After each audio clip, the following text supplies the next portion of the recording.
क्यों? क्योंकि ठाकुर जी बने तो ठाकुर जी सोचे कि ये बालक तो मेरा स्वरूप धारण कर रहा है। और सबसे बड़ी बात है कि व्यासाय विष्णु रूपाय, व्यास विष्णु का स्वरूप होता है।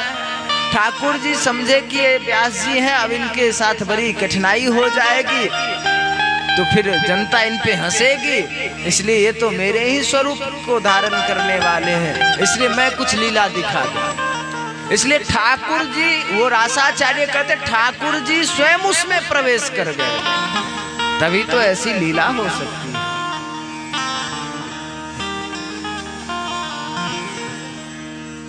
एक जगह मास्टर साहब हरिदास ठाकुर नामाचार्य, वो जब एक अभिनय, एक नाटक खेला गया एक जगह, उसमें उसकी अहम भूमिका थी हरिदास ठाकुर की। हरिदास ठाकुर बड़े निर्लोभी महाराज, खूब भजन करने वाले, खूब भजन, 3 लाख प्रतिदिन भगवान नाम जप करते थे हरिदास ठाकुर। काजी ने कोरे बरसाए और दाग महाप्रभु के ऊपर उगते थे।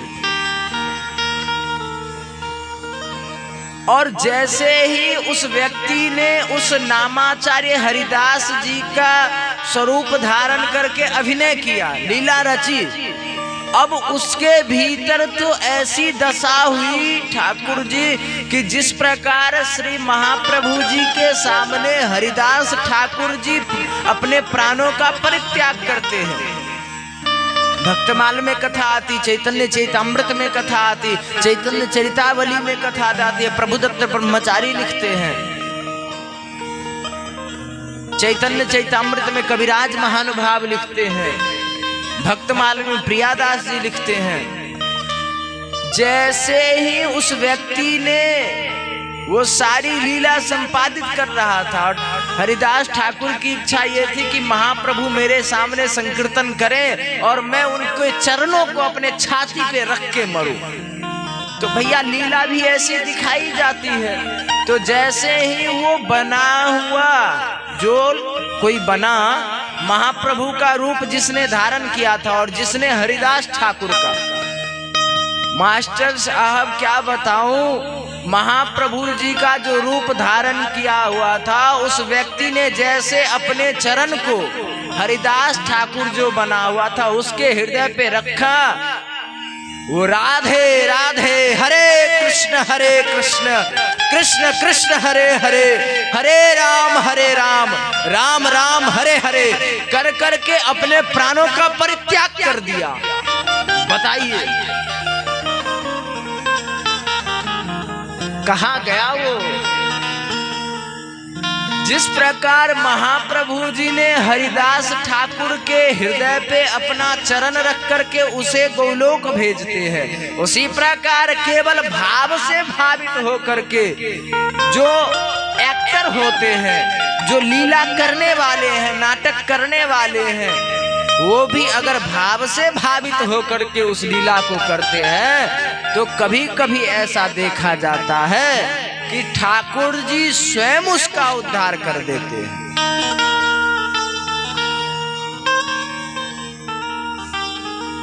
एक नरसिंह मेहता बना, बड़ी प्रमाण है।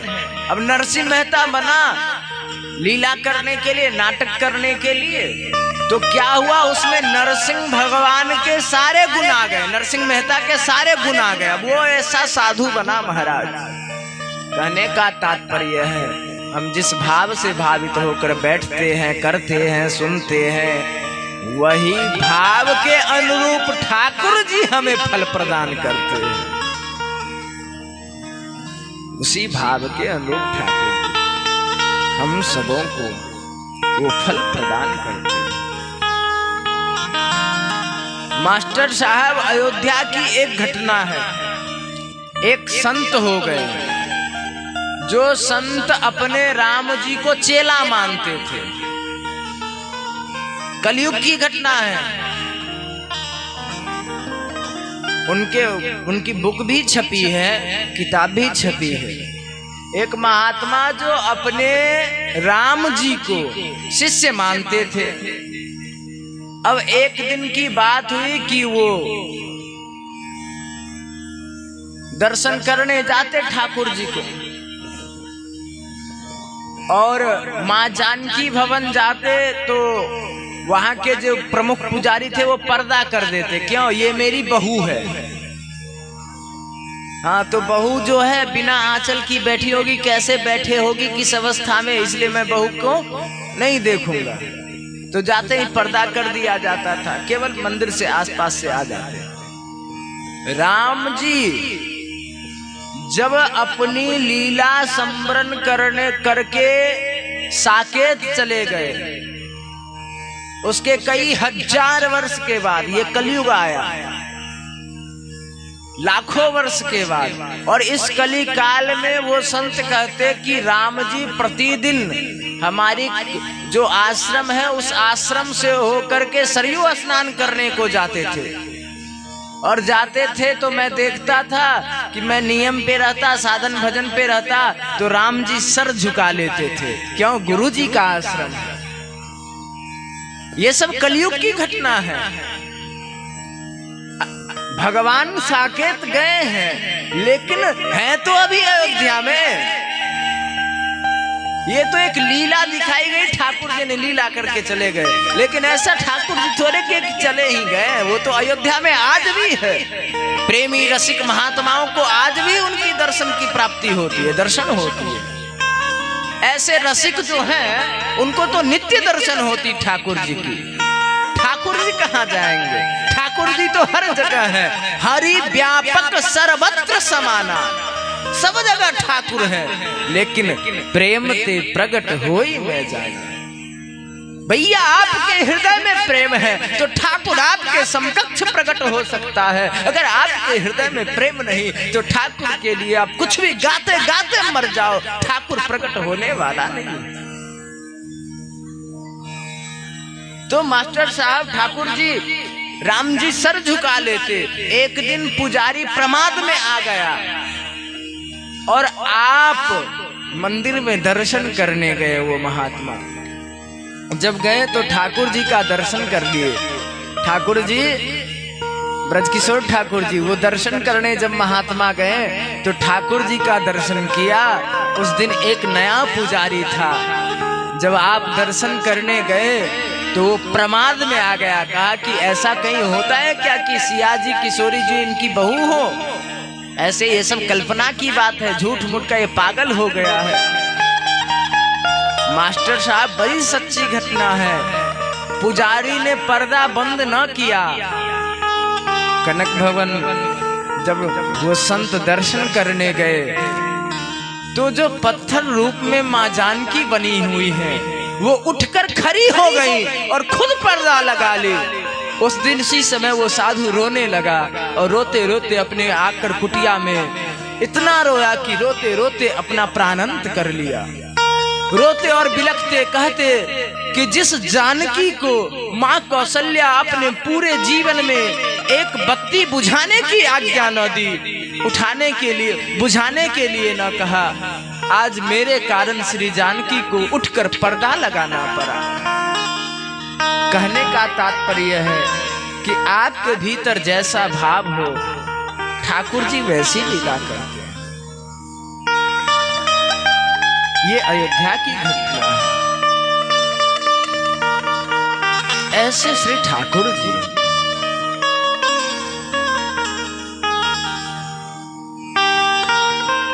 जहां वो सबरी के जूठे बैर खाते हैं और दुर्योधन के मेवा त्याग देते हैं, ऐसे श्री ठाकुर जी। भैया, आपके भीतर जैसी भाव हो वैसे ही आपके ऊपर ठाकुर जी की कृपा हो। वृंदावन की एक सच्ची घटना है। एक पीसी माँ थी, भक्तमाल की कथा है। अब तो मेरे मन में विचार आ रहे, ठाकुर जी और मास्टर साहब की भक्तमाल की कथा भी एक बार करूं, लेकिन मुझे तो गाने ही नहीं आता। उसमें तो बहुत पदों की गायन होती है। क्या भक्तमाल की कथा महाराज, जिसमें क्या तुलसीदास की चर्चा की गई महाराज।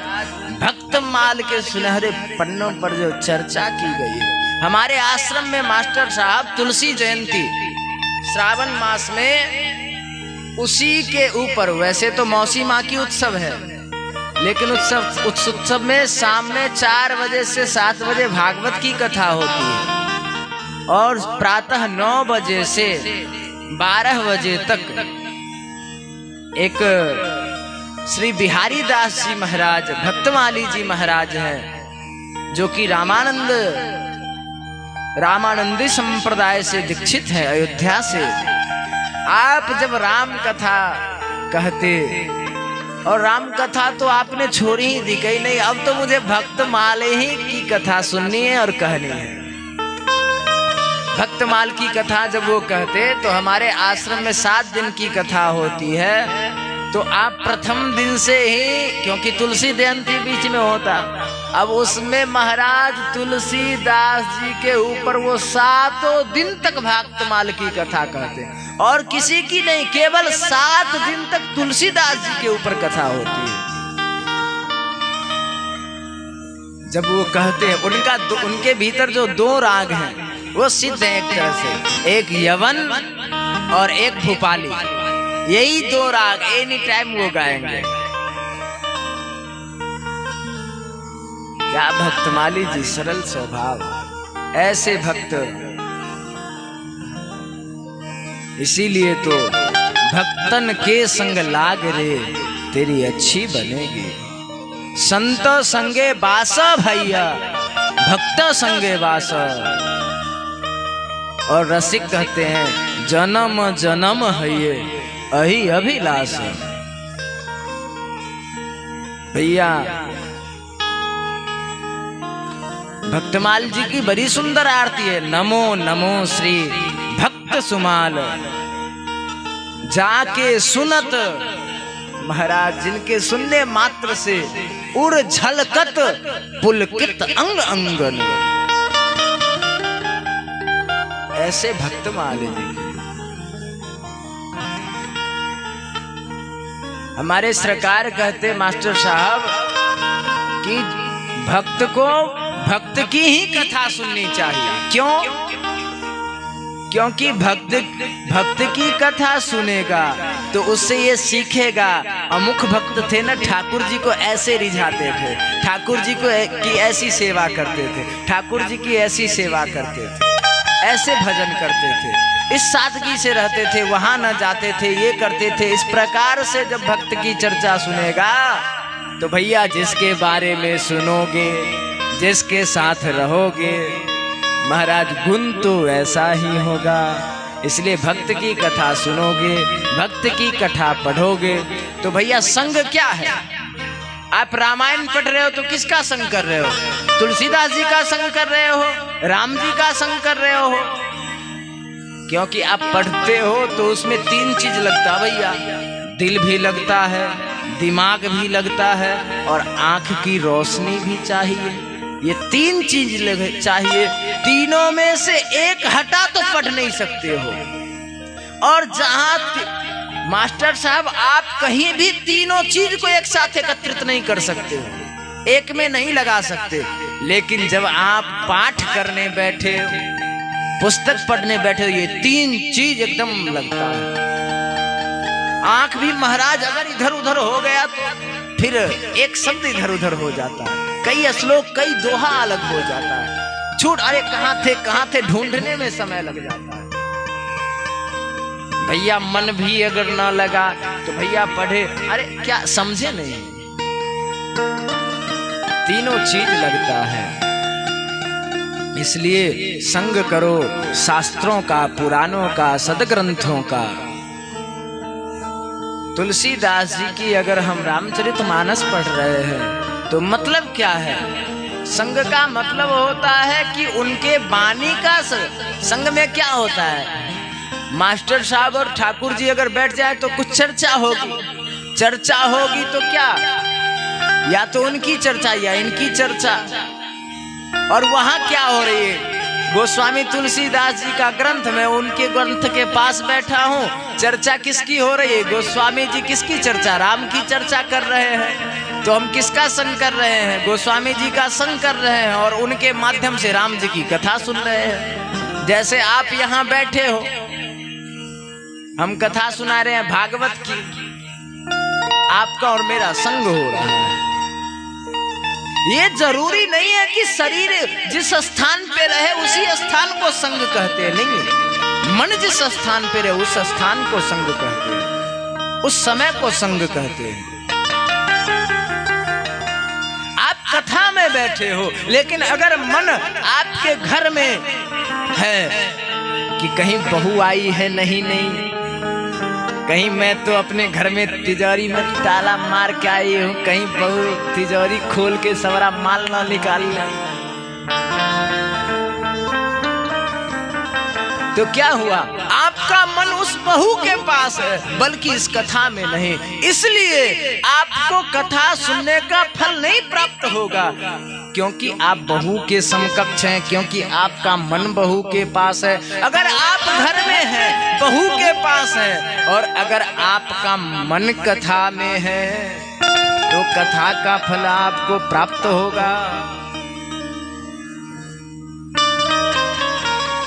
दो भाई थे, दो चोर था, और दोनों चोर चोरी करके भाग रहा था। भागते भागते बारिश होने लगी मास्टर साहब। बारिश होने लगी तो वो पास में एक वहां एक गणिका रहते थे। अब वहां सोच रहा था मैं जाऊं या ना जाऊं, तो एक तो चला गया और एक चला गया पास में मंदिर में थोड़ी दूर भींग के। मंदिर वाला सोच रहा है वो तो वहां है, क्या कर रहा होगा, नहीं कर रहा होगा। और जो गणिका के पास है वो सोच रहा है अरे मैं कहाँ फंस गया, अरे वो तो मंदिर में भगवान का दर्शन कर रहा होगा।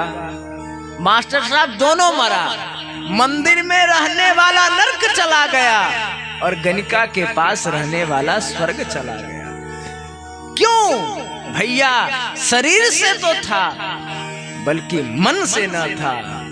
इसलिए जहां आपका मन है वहीं आपकी गति होगी। भैया हम राम राम कहते कहते मर जाते, राम न मिलता, लेकिन कोई मरा मरा कहकर राम को पा गया। क्या अर्थ है? बड़ी सूक्ष्म विचार है मास्टर साहब। उल्टा नाम, भैया उल्टा नाम जपते जपते ब्रह्म समान हो जाता है कोई। उल्टा नाम, सीधा भी नहीं, उल्टा नाम जपने से ब्रह्म समान। हम सीधा सीधा जप के 24 घंटा खूब राम राम कर रहे हैं, महाराज कुछ न हो रहा है। क्यों नहीं हो रहा है? कि भैया उल्टा भी नाम लिया तो एकदम हृदय से लिया, हम दिमाग से ले बैठते हैं। भैया समर्पण हो तो पूरी समर्पणता हो, पूरी समर्पणता। भैया आधी हो तो फिर काम ना बनेगी। पूरा समर्पण जिसके पास है गोविंद उसी के पास है।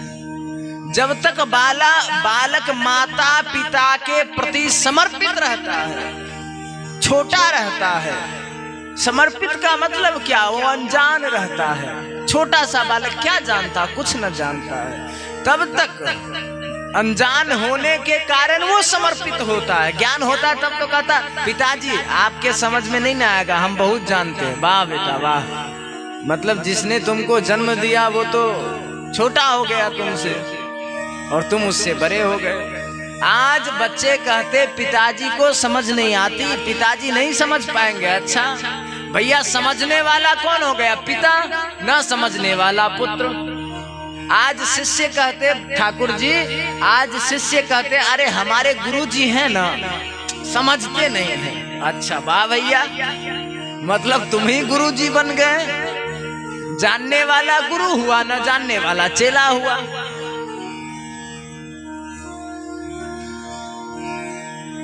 हमें तो कभी कभी बहुत हंसी आती मास्टर साहब। बच्चे कहते हैं अधिकांश घरों में,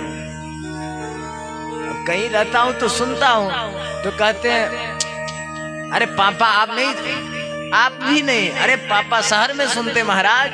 आप तो देखिए जब पढ़ाया जाता है स्कूल में बच्चों को, तो वहां क्या आप किसके लिए संबोधन किया जाता है? आप शब्द अपनों से श्रेष्ठ के लिए, अपनों से बड़ों के लिए, और तुम अपनों से छोटों के लिए, छोटे के लिए। जो आपसे छोटा है उसे आप तुम कह सकते हो, तू भी कह सकते हो, लेकिन जो आपसे श्रेष्ठ है, बड़ा है, उसे आप कहना चाहिए। लेकिन आज गजब की बात है, इस बार मैं दिल्ली गया ना, तो वाह बहुत चीज सीखने को मिल रही। एक बच्चे ने कहा कि महाराज जी एडवांस इंग्लिश है, एडवांस हिंदी। मैंने कहा क्या है? एडवांस हिंदी ये है कि अरे पिता तुम क्या कर रहे हो, अरे पापा तुम क्या कर रहे हो, तुम्हें समझ में आई नहीं?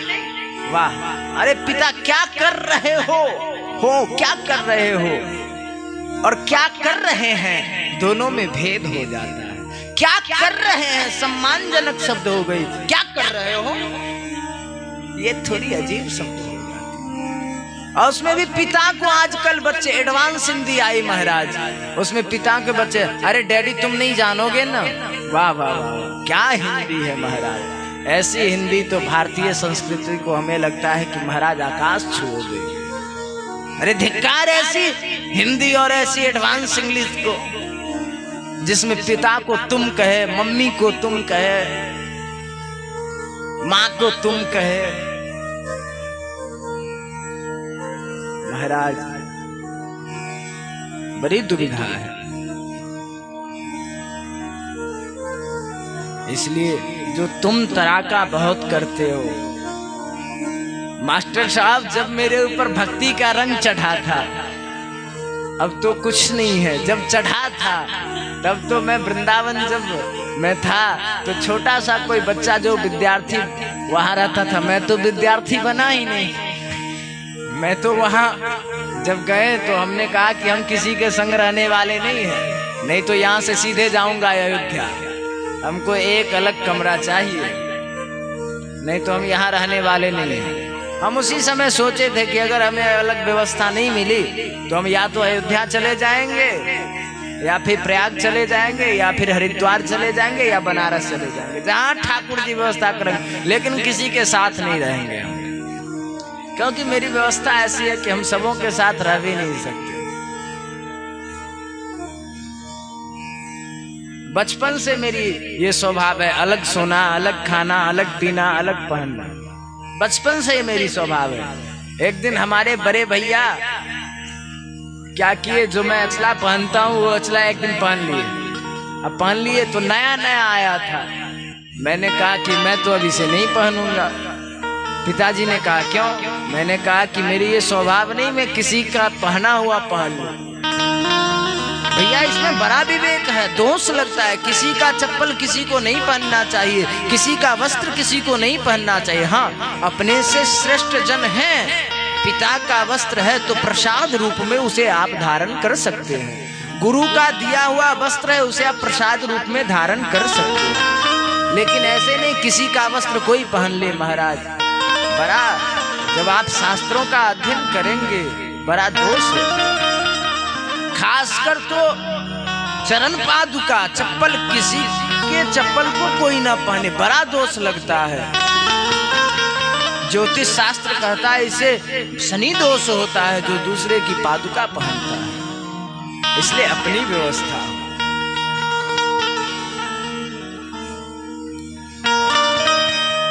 तो लेकिन ठाकुर जी ने तो सुंदर व्यवस्था कर दी, एक कमरा मिल गया, पुजारी बाबा का सानिध्य मिल गया, खूब पूजा पाठ करते महाराज। कोई वहां का एक राधा माधव बाबा जो छपरा के हैं, मास्टर साहब, उनके पास 100 एकड़ जमीन, अपने पिता के इकलौते पुत्र, और उनके पिताजी कोलकाता यूनिवर्सिटी के प्रोफेसर, और उन्होंने क्या किया कि अपना घर परिवार कुल सब कुछ छोड़कर वृंदावन जाकर हमारे दादा गुरुजी से दीक्षा लेकर संन्यास लेकर भजन करने लगे। अपने जमाने में डबल एम में कर रखे और यहाँ पटना में कुछ बड़े पोस्ट पे थे, सबको छोड़कर चले गए, सब कुछ छोड़कर चले गए। पूरे वृंदावन में बड़े महान महान साधु, वो भी साधु श्री राधा माधव बाबा दास जी महाराज को बुलाते और तब उनसे कुछ प्रारंभ करवाते, तब कुछ बोलते। बड़े बड़े विद्वत सभा में उनकी खोज होती। जब वो इंग्लिश में बोलने लग जाते हैं, बड़े बड़े सोचते महाराज इतना इंग्लिश। आज तक मैंने उनको देखा है, जब से मैं वृंदावन रह रहा हूं, उनको कितना भी कष्ट हो जाए, आज तक कोई ये ना जाना कि आपके पास कष्ट है।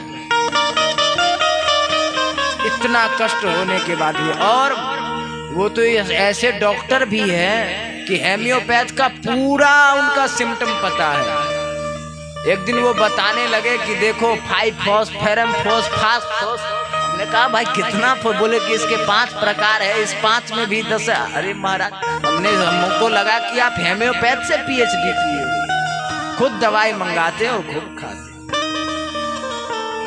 महात्मा के भीतर कितने भी कष्ट हो जाए, लेकिन दुनिया ये नहीं समझ सकती कि ये कष्ट से पीड़ित है। ये महात्मा का स्वरूप है। और एक कमरे में आपके पास 100 एकड़ जमीन था, चाहते तो आप बड़े महंत हो जाते, बड़े जगत गुरु हो जाते, बड़े निम्बारकाचार्य शंकराचार्य हो जाते। ज्ञान भी अनुपम उनके पास, बोलने की कला ऐसी, महाराज बड़े बड़े विद्वान उनके सामने नतमस्तक होते।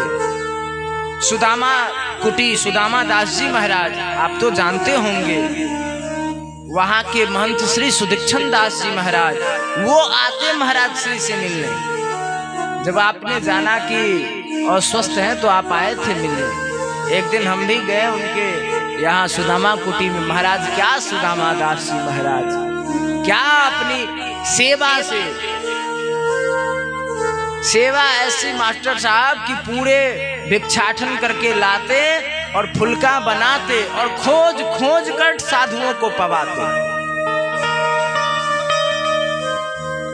आप अयोध्या जाकर राम मंत्र दीक्षा लेते और एक पेड़ के नीचे, आज से 50 साल पहले की ये कहानी है, एक पेड़ के नीचे कंडा जो गोबर का जो होता उसे जोड़कर रोटी बनाते, दलिया वगैरह बनाकर खोज खोज कर महात्मा को पवाते।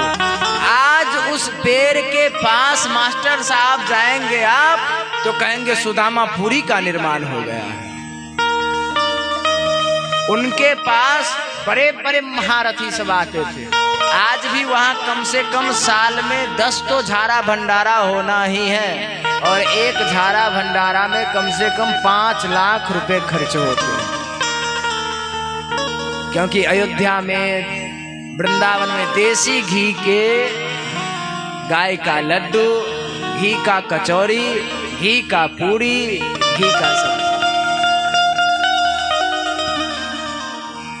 आज भी वहाँ महाराज ऐसी व्यवस्था है, बहुत सारे साधु रहते हैं। जब मैं भी गया तो दर्शन करने का सौभाग्य प्राप्त हुआ।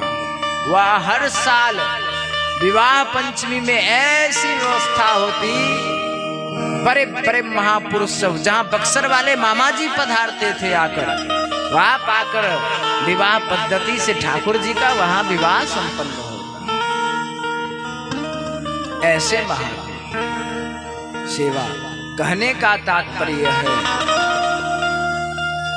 कि आप जिस भाव से भावित होकर के किसी की भी सेवा करते हो, साधु हो, संत हो, वैष्णव हो, ब्राह्मण हो, भगवान हो, उसी के अनुरूप आपको फल की प्राप्ति हो। श्रद्धा सच्ची हो, विश्वास सच्ची हो। मंदिर 2 व्यक्ति जाता है, 2 लोग जाते हैं, लेकिन किसी को मंदिर में मुरलीधर दिख जाता, किसी को मंदिर में यही दिखता, अरे पत्थर बहुत सुंदर है, किसने बनाया, बड़ा सुंदर बनाया। रसिक कहते हैं भाव नहीं तो पाषाणों में,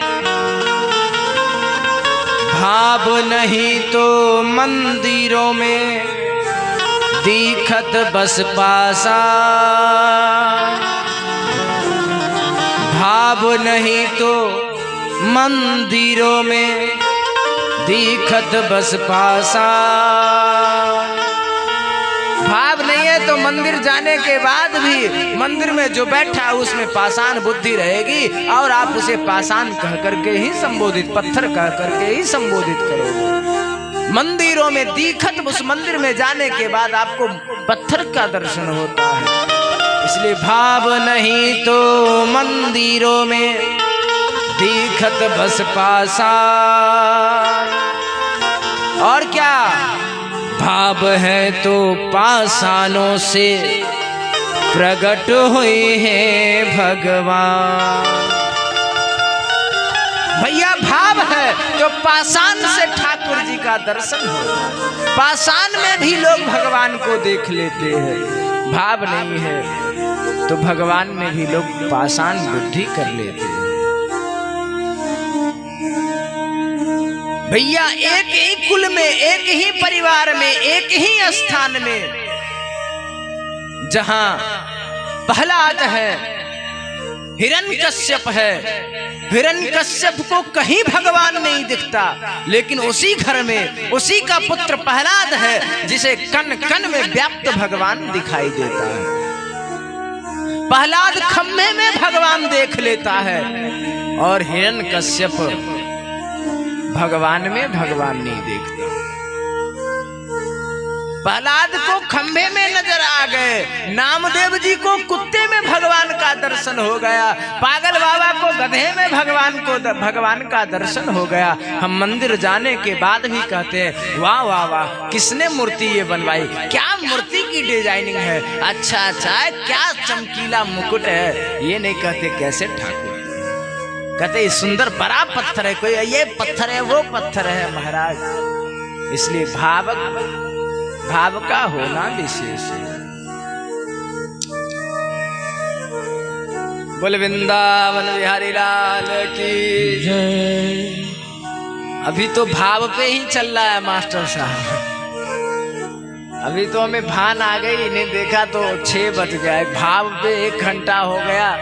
अगर अधिक चला तो आज की कथा भाव पे ही कहीं न विश्राम हो जाए। बोले वृंदावन बिहारी लाल की। भाव ऐसे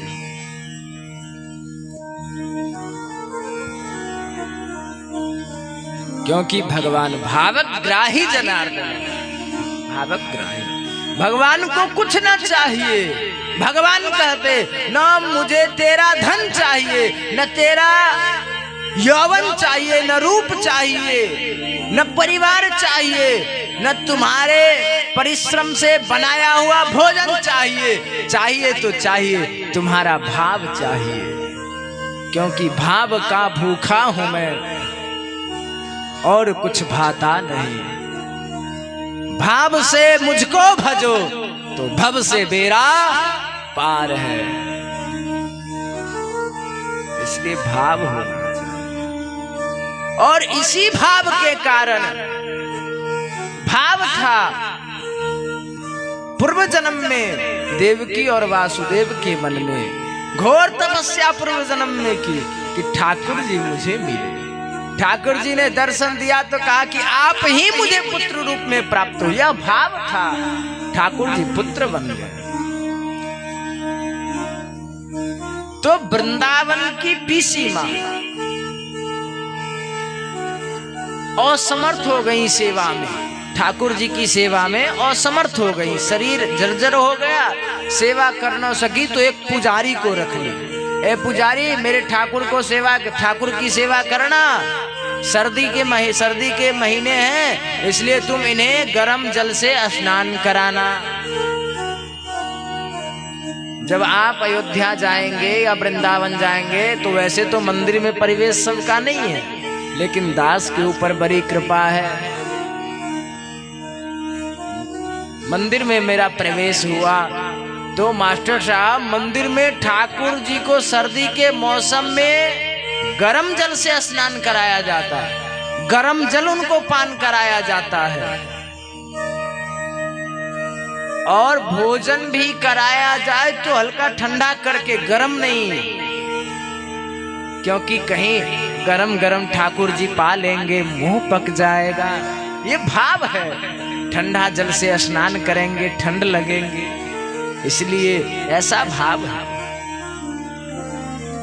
गर्मी के दिन में ठाकुर जी के लिए एसी चलाया जाता है। ठाकुर जी को गर्मी लग रही होगी, हमारे आश्रम के ठाकुर श्री राधा रसिक बिहारी जी, उनके लिए एसी लगी है, एनी टाइम वो एसी चलता है। क्यों? ठाकुर जी को गर्मी लगे।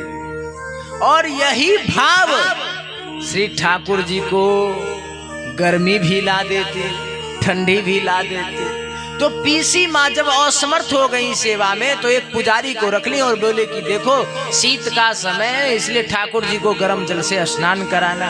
पुजारी प्रमाद में आ गए, बोले ऐसा थोड़े होता है, भगवान ही थोड़े, पत्थर की मूर्ति है, कोई नहीं समझता महाराज, अधिकांशतया कोई कोई समझता है। तो उसने ठंडे जल से स्नान करा दिया। 2 दिन 3 दिन हुआ और ठाकुर जी को सर्दी हो गई।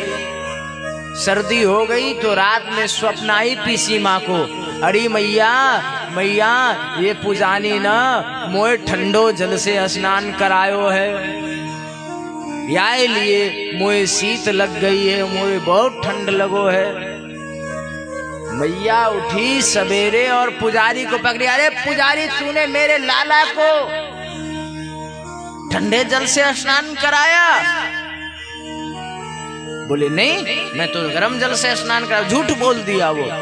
पीसी माँ बोली कि ठाकुर जी आए रात्रि में और आपने कहा मैया मुझे सर्दी हो गई है, ठंड लग गई है, चल मंदिर में। पुजारी को हाथ पकड़ती है और मंदिर में जाती, कहती लाला तुझे सर्दी हो गई है ना?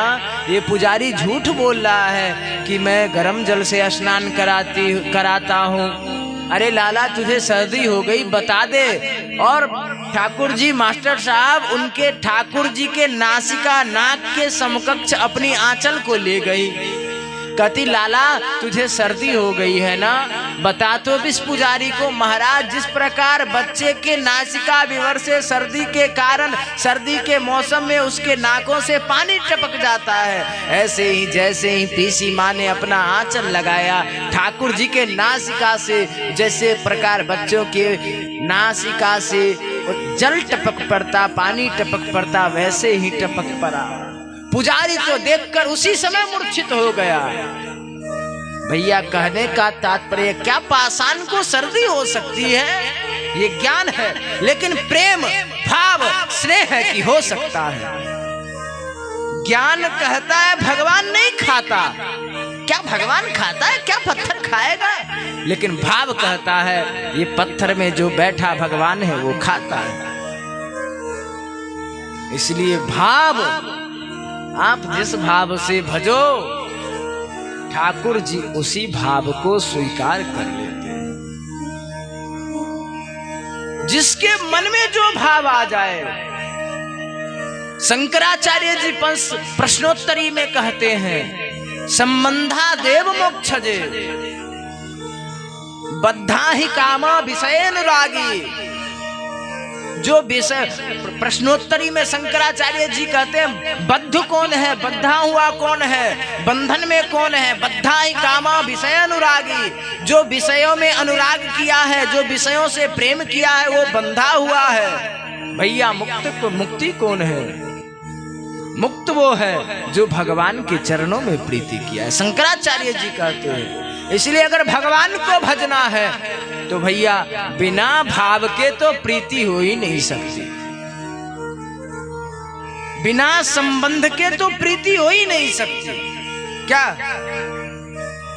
संबंध हो तो प्रीति होती। लोग कहते अरे बच्चा से ना, बालक से ना सबको प्रीति होती है। नहीं, झूठी बात है, किसी को नहीं होती।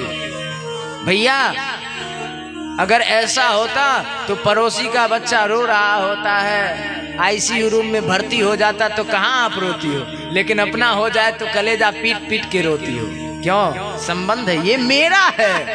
ऐसे ही जिस दिन ये संबंध स्थापित हो जाए, ये भगवान मेरा है, उस दिन आप भी उसके लिए छाती पीट कर रोने लगोगे।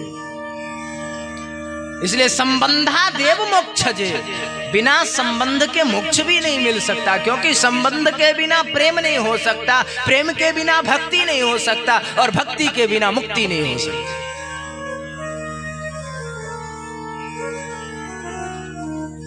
जिस प्रकार कोई रास्ते से जा रहा हो, किसी का एक्सीडेंट हो जाता है, लेकिन जब हम आप देखते अरे होगा किसी का, मेरे पास बहुत काम है, चले आते हैं, लेकिन जब उसी रास्ते से गुजरते और जानते ये मेरा है, उसी समय सब कुछ छोड़ करके अपने सारे क्रियाकलाप को विश्राम दे करके उसे उठाकर तुरंत हॉस्पिटल ले जाते हैं।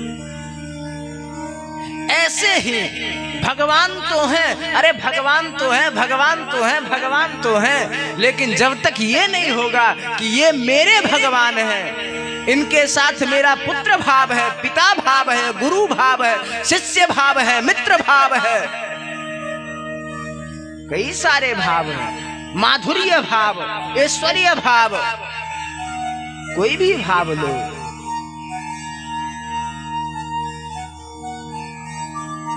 कोई भगवान को अपना पति बना लेता, कोई भगवान को अपना बेटा बना लेता, कोई भगवान को अपना मित्र बना लेता, सख्य भाव, मित्र बना लिया, ये मेरा सखा है, ये मेरा मित्र है। कोई दास बन जाता है, मैं भगवान का दास हूं, मैं उनकी चरणों की सेवा करूंगा। जब तक यह भाव स्थापित न हो, जब तक यह संबंध स्थापित न हो, तब तक प्रेम कैसे हो सकती है? भैया, जिस प्रकार माता अपनी बालक को भोजन कराने के लिए चिंतित रहती है, अरे मेरा पुत्र है ना आज भोजन नहीं किया है, इसी प्रकार जब आप यह मान लोगी कि श्याम सुंदर भी, राघवेंद्र सरकार भी हमारे पुत्र हैं, तो आपके मन में भी चिंतन रहेगी, अरे ठाकुर जी को मैंने भोजन नहीं कराया, अरे हमारे पुत्र हैं घनश्याम श्याम सुंदर, अरे हमारे पुत्र हैं राम जी, मैंने उनको भोजन नहीं कराया। और यही चिंतन तो भजन है,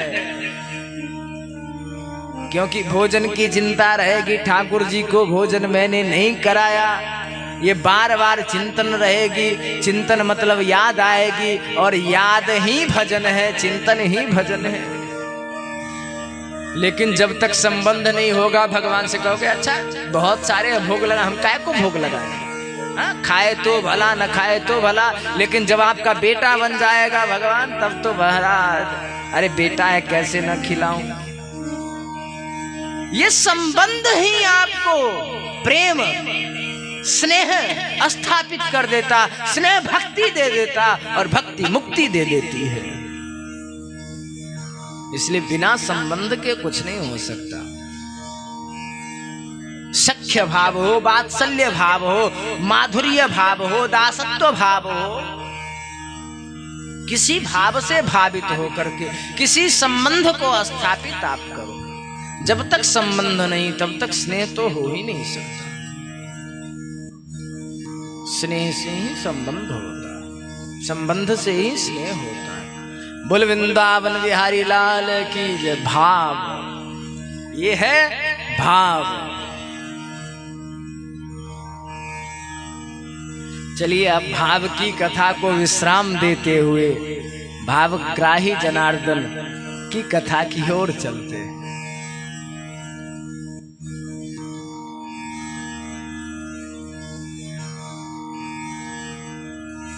कल परसों की कथा तो छलांग लगाने वाली थी महाराज, उछलते कूदते आगे बढ़ना था, लेकिन आज ऐसा लग रहा है कि आज ठाकुर जी का जन्म है, तो दशम स्कंद में जो जन्म की कथा है, उनकी बाल लीला है, वो अब हम सभी श्रवण करेंगे।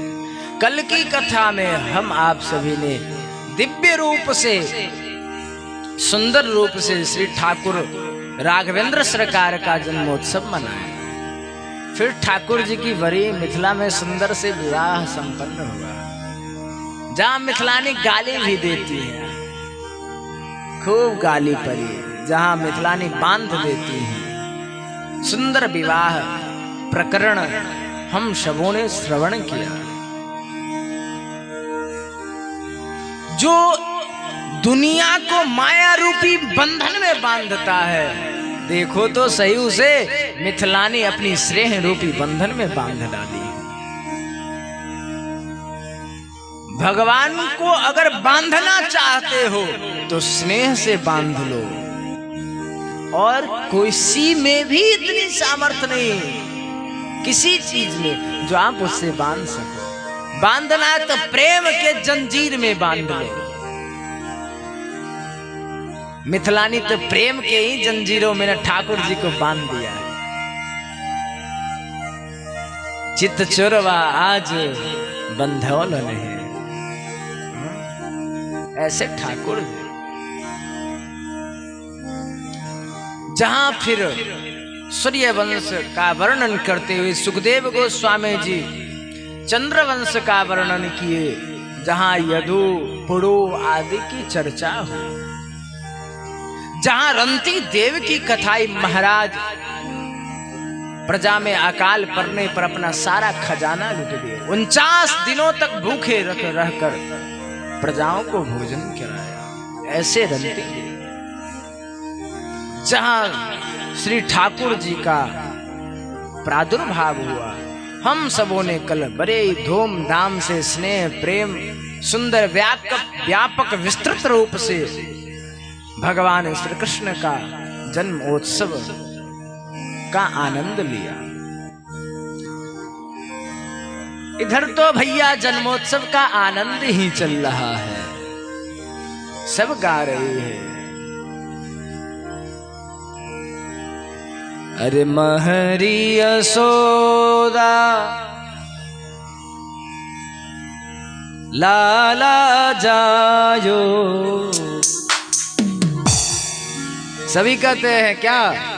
ओ महरी यशोदा लाला जायो, महरी यशोदा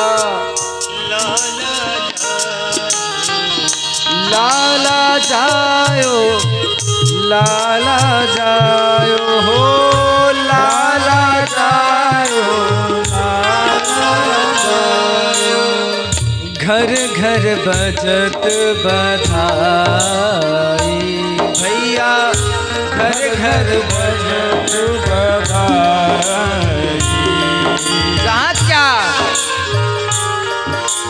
दही हल्दी की कीच मची है, दही हल्दी कीच मची है, अबीर गुलाल की कीच मची है, अबीर गुलाल की कीच मची है, ओ कीच मची है, कीच मची है, कीच मची है, कीच मची है, ओ कीच मची है, कीच मची है, ओ कीच मची है, कीच मची है। दही हल्दी की कीच मची है, हल्दी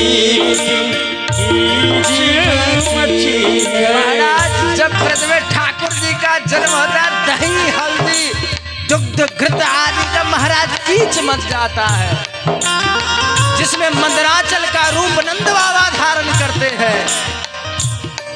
महाराज धोती से बांसुरी की रस्सी बना करके नंद बाबा को मानो क्षीर सागर दही दुग्ध हरिद्रा जिसमें पड़ा है, उसमें नंद बाबा को एकदम महाराज मथा जाता है। एक तरफ गोपी है, एक तरफ ग्वाले हैं, दोनों मथने लग जाते हैं, और मथते मथते क्या निकलता है? मथते मथते महाराज इसमें से दिव्य प्रेम की प्राप्ति हो जाती है। महाराज सभी गोल गोल घुमा रहे हैं, नंद बाबा बीच में है, एक तरफ ब्रजवासी, एक तरफ गोप, एक तरफ ग्वालिन, और दोनों महाराज जिस प्रकार मंगलाचल पर्वत को मथानी बना कर किया।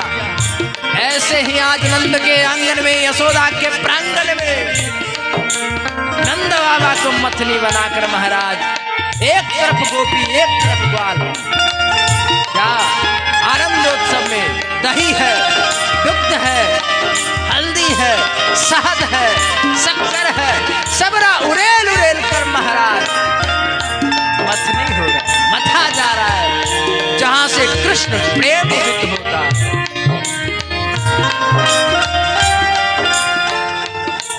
इसलिए दही हल्दी की कीच मची है, हल्दी कीच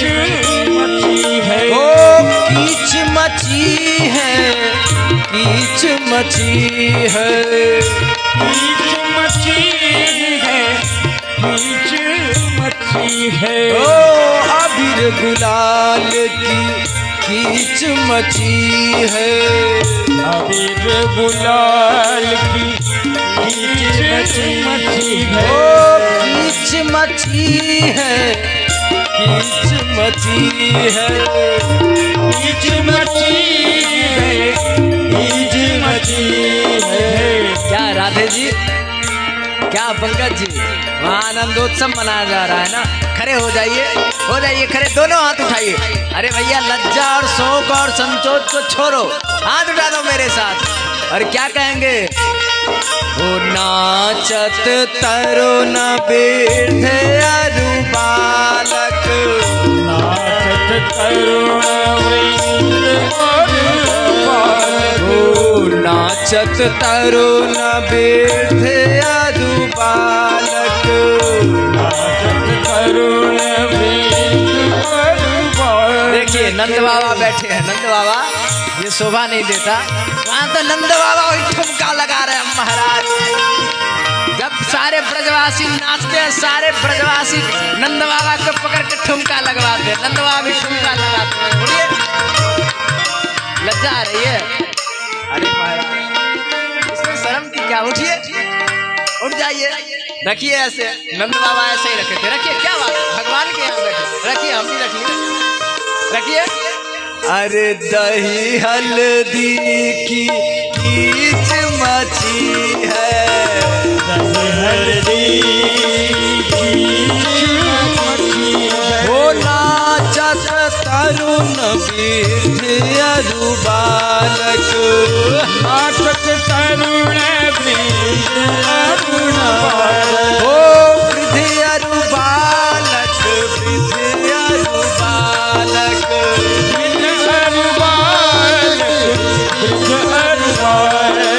गोरस कीच मचाई भैया, गोरस कीच मचाई भैया, गोरस कीच मचाई भैया, गोरस कीच मचाई।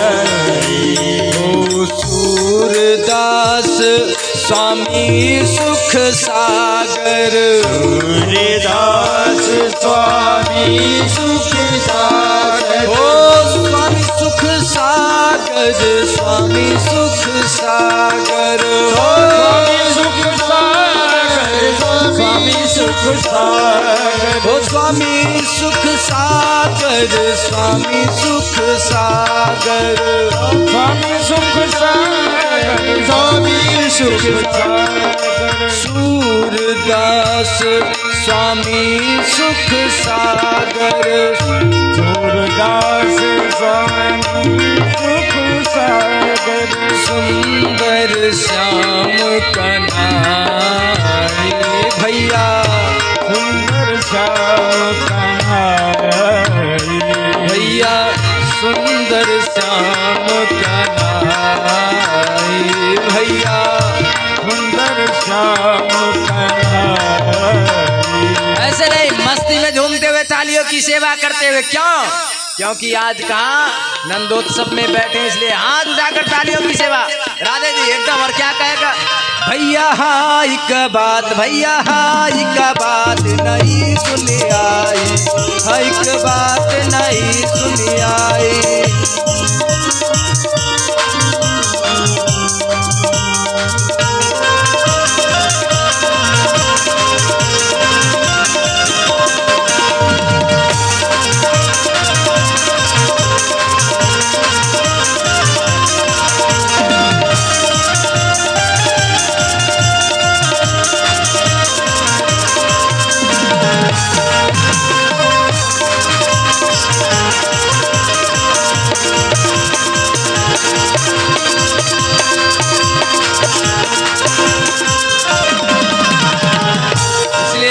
क्या कहते हैं? वो नंद जी के अंगना में क्या, नंद जी के अंगना में बज रही आज बधाई।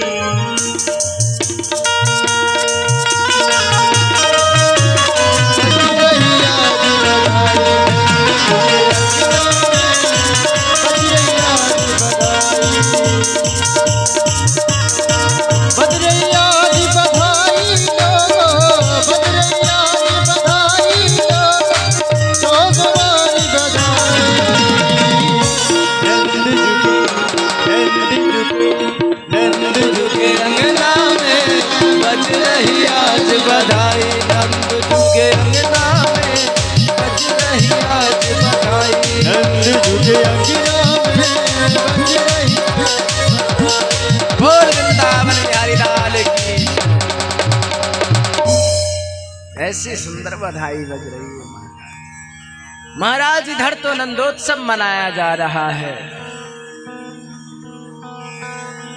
जहां सब बधाई मांग रहे हैं। नंद बाबा भी महाराज अपना सारा तिजोरी खोल देते, खूब दान पुण्य कर रहे, खूब लुटा रहे हैं। कल तो छूट ही गया मेरा एक फेवरेट भजन, जो कि खुद मैंने अपने विचार से उसको गाया था, लेकिन कल हम तो 8 बजे ही विश्राम कर रहे थे, लेकिन लोगों का इशारा हो गया तो 9 बज गया। हम सोचे बहुत देर हो गई, हम तो गाते ही हैं। सर्वप्रथम मैंने गोदाई पट्टी में ही ये शुरू किया था क्या, लेकिन वो पद भी, वो गायन भी ऐसा है नाचने वाला, इसलिए यहाँ आ जाइए बीच में राधे जी। हम नंद बाबा को भेज रहे, जाइए वहाँ। आज पंकज जी नहीं दिख रहे हैं, हो जाइए खड़े पंकज, राधे जी आइए बीच में। चलिए नंद बाबा जाइए बीच में। अरे आज तो आप ही को नचना है, इसलिए सभी हाथ उठाकर मस्ती में झूमते हुए तालियों की सेवा करते हुए क्या कहेंगे? क्या प्रमोद जी आप भी आइए ना, आइए आइए आइए, सभी आइए बीच में, हाथ उठाकर खूब झूमते हुए क्या कहेंगे? हो नाचो नाचो नाचो नाचो नाचो नाचो नाचो रे, नाचो नाचो नाचो नाचो नाचो नाचो नाचो नाचो नाचो नाचो नाचो रे, नाचो नाचो नाचो नाचो नाचो रे, गाओ गाओ गाओ गाओ गाओ गाओ गाओ रे, गाओ गाओ गाओ गाओ गाओ गाओ गाओ रे। हो नाचो नाचो नाचो नाचो नाचो नाचो नाचो रे, नाचो नाचो नाचो नाचो नाचो नाचो नाचो रे, गाओ गाओ गाओ गाओ गाओ गाओ गाओ रे, गाओ गाओ गाओ गाओ गाओ गाओ गाओ रे। नंद घर लाला हुआ नाचो रे, नंद घर लाला हुआ नाचो रे, नंद के आनंद भयो नाचो रे, नंद के आनंद भयो नाचो रे। ओ झूमो रे नाचो रे खुशियाँ मनाओ रे, झूमो रे नाचो रे खुशियाँ मनाओ रे, झूमो रे झूमो रे, ओ झूमो रे नाचो रे गाओ रे, झूमो रे नाचो रे गाओ रे, नाचो नाचो नाचो नाचो नाचो नाचो नाचो रे, नाचो नाचो नाचो नाचो नाचो नाचो नाचो रे। ओ आओ झूम जाए इन गलियों में, आओ झूम जाए इन गलियों में, ओ नंद जी के आंगन में, नंद जी के आंगन में, ओ आओ आओ आओ आओ आओ रे, आओ आओ आओ रे, गाओ गाओ गाओ गाओ गाओ गाओ गाओ रे, गाओ गाओ गाओ गाओ गाओ गाओ रे, नाचो नाचो नाचो नाचो नाचो नाचो नाचो रे, नाचो नाचो नाचो नाचो नाचो नाचो रे। नंद के नसीबा हुआ नाचो रे, नंद के नसीबा हुआ नाचो रे, ओ नंद घर आनंद हुआ नाचो रे, नंद घर आनंद हुआ नाचो रे, लूटो रे गाओ रे खुशियाँ मनाओ रे, लूटोगे गाओगे खुशियाँ मनाओ रे। और क्या हाथ जोड़ कर, हाँ हाथ जोड़िए, और क्या कहेंगे? अरे रंगना होगा रंगाना होगा, रंगना होगा रंगाना होगा, रंगना होगा रंगाना होगा, रंगना होगा रंगाना होगा, लुटना होगा लुटाना होगा, लुटाना होगा, हंसना होगा हंसाना होगा, हंसना होगा हंसाना होगा, हंसना होगा हंसाना होगा, हंसना होगा हंसाना होगा, नचना होगा नचाना होगा, नचना होगा नचाना होगा। ओ नाचो नाचो नाचो नाचो नाचो नाचो नाचो रे नाचो नाचो नाचो नाचो नाचो नाचो नाचो रे, ओ नंद के आनंद भयो नाचो रे, नंद के आनंद भयो नाचो रे, ओ नंद घर आनंद हुआ नाचो रे, नंद आनंद हुआ नाचो रे, यशोदा आनंद हुआ नाचो रे, यशोदा के लाला हुआ नाचो रे, ओ यशोदा के लाला हुआ नाचो रे, यशोदा के लाला हुआ नाचो रे, ओ नंद का नसीबा हुआ नाचो रे, यशोदा के नसीबा हुआ नाचो रे, ओ नाचो नाचो नाचो नाचो नाचो नाचो नाचो रे, नाचो नाचो नाचो नाचो नाचो नाचो नाचो रे, गाओ गाओ गाओ गाओ गाओ गाओ गाओ रे, गाओ गाओ गाओ गाओ गाओ गाओ गाओ, दिल को लुटाओ प्रभु जान लुटाओ, दिल को लुटाओ प्रभु जान लुटाओ, नंद घर आनंद हुआ नाचो रे, नंद का आनंद हुआ नाचो रे, नाचो रे। बैठ जाइए, कल ये छूट गया था ना भैया, नंद के आंगन में तो ये कुछ नहीं हो रहा है, चल के कभी वृंदावन देखो। अरे भैया क्या कृष्ण जन्मोत्सव में होता महाराज,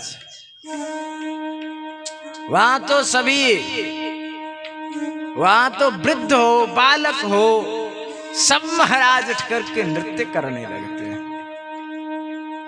भैया भगवान का जन्मोत्सव मनाने में अगर न नचे तो कहाँ नाचोगे? भगवान का जन्म हुआ तो नहीं नाचोगे तो कहाँ नाचोगे? संसार में नाचोगे।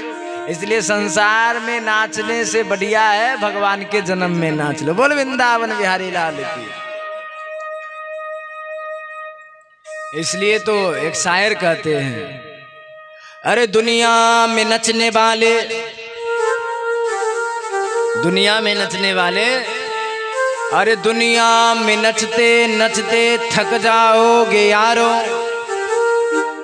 दुनिया तुझे कुछ नहीं देने वाली।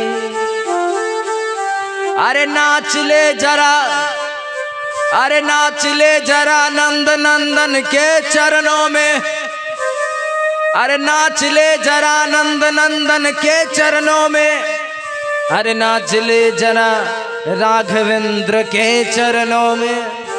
अरे मुक्ति होगी दासी तेरी, मुक्ति भरेगी पानी तेरे घर। अरे मुक्ति की तू सोचे क्यों, मुक्ति कहेगी, मुक्ति कहेगी मुझे भी कर दे मुक्त, मुक्ति भी कहेगी कर दे मुक्त। भैया दुनिया में नाचते नाचते बहुत मर गए, लेकिन मीरा ने घनश्याम के आगे नाची तो क्या हुआ? गोविंद उसे अपना लिए। इसलिए नाचना उसी का सार्थक है जो भागवत कथा में नाचे, नाचना उसी का सार्थक है जो राम कथा में नाचे, नाचना उसी का नाचना है जो अवध में राम के ठाकुर राम जी के सामने नाचे, ठाकुर जी के सामने नाचे।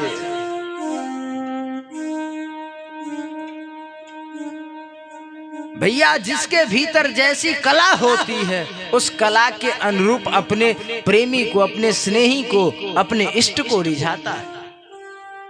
प्रेमी का मतलब ठाकुर, ये नहीं कि प्रेम का मतलब A to Z। भैया A to Z से तो प्रेम हो ही नहीं सकता है। प्रेम तो भगवान से हो सकता है और किसी से हो ही नहीं सकता, क्योंकि गोस्वामी जी लिख रहे हैं, स्वार्थ लाभ होए अभिप्रीति। भैया दुनिया में प्रीति कैसी होती है? स्वार्थ से, और स्वार्थ से हो तो उसको प्रीति थोड़े कहोगे। जो किसी कामना के प्रयोजन से किसी व्यक्ति से किसी प्राणी से अगर स्नेहात्मक वाणी को अपनी कला के अनुरूप उसके सामने प्रस्तुत करे तो प्रेम नहीं हो सकता, प्रेम का आडंबर हो सकता। इसलिए प्रेम तो एकमात्र भगवान से ही हो सकता है, और करना भी जीव को भगवान से ही चाहिए। बोल वृंदावन बिहारी लाल की जय हो। इधर जन्मोत्सव चल रहा है, उधर जैसे ही वसुदेव जी कारागृह में लेकर के गए, इधर वो बालिका रोने लगी है।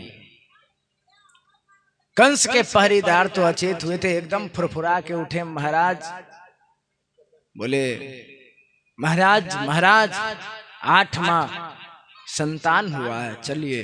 कंस घबराते हुए डरते हुए महाराज आया, देखा तो बालिका है। देवकी ने कहा, भैया संतान की बात हुई थी, पुत्र की बात हुई थी, यहां तो ये कन्या, इसे छोड़ दो।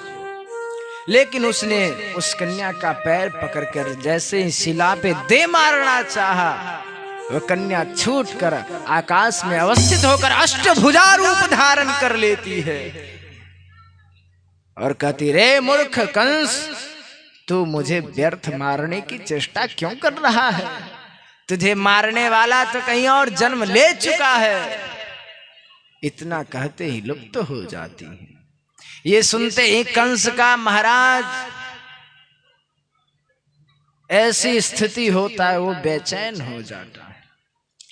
क्या करूं क्या न करूं। महाराज सभा बुलाया उसने अपने सभी मित्रों का। किसी ने कहा आज्ञा हो तो पूरे नगर के बच्चों को मार दे, किसी ने कहा कुछ, लेकिन राजा ने कहा नहीं, ऐसे विद्रोह हो सकता है। तब पूतना आ गई, बोली भैया मैं किस दिन काम आऊंगी? पूतना बोली मैं किस दिन काम आऊंगी? पूतना बोली मेरे भीतर ऐसी कला है कि मैं नगर के सभी बच्चों को मार डालूंगी। कैसे मारोगी? अपने स्तन में कालकुट नामक विष लगाकर पिलाऊंगी। इसी प्रकार से वहां से आदेश पाकर ये हर जगह जा जाकर सबको दुग्ध पिलाती, सारे बच्चे मरते जाते। धीरे धीरे ये नंदांगन की ओर आती है। महाराज जैसे ये गोकुल को आती है, सारे स्त्री पुरुष गोप ग्वाल देखकर कहते, वारे गोप देखो तो सही। एक छोरा कहे, महाराज अरे छोरा देखियो तो सही, ये कौन आई है? छोरा ने कहा, अरे तो पतो ना है, ये तो साक्षात लगो है कि वहां कहाँ स्वर्ग लोक से आई हैं। अरे काय को यहाँ आई? दूसरा ग्वाल कहता है, अरे छोरा तू जानो ना है, हमारे घर में, हमारे आज गोकुल में देखो नंद बाबा को एक छोरा हुआ है, या छोरा के दर्शन करवे के ताई कौन स्वर्ग से बड़े बड़े अप्सराएं हैं। कोई कहता कि लक्ष्मी जी हैं, कोई कहता कुछ है। इस प्रकार से मैया ब्रजवासी सब आपस में किलोल कर रहे हैं। वो धीरे धीरे चुपके से नंदांगन में प्रवेश कर जाती है, जहां की बहुत सारे लोग एकत्रित हैं। उत्सव हो रहा है, किसी ने ध्यान ना दिया। देखते देखते वो ठाकुर जी को पलने से उठा लेती है और अपने स्तन से लगाकर दुग्ध पान कराने लगती है, जिसमें कालकुट नामक विष लगा हुआ है। ठाकुर जी उठाते, महाराज आंख मूंद लेते। अरे जन्म लेते ही माखन खिलाना चाहिए, मीठा खिलाना चाहिए। ये मौसी आई भी तो ऐसी कि विष पिलाने आ गई। आंख मूंद कर महाराज शंकर जी को याद किया, क्या प्रभु आपने क्या व्यवस्था करी है? ये विष पीना आपका काम है, मुझे तो मीठा खाना है। भगवान शंकर आकर विषपान कर गए।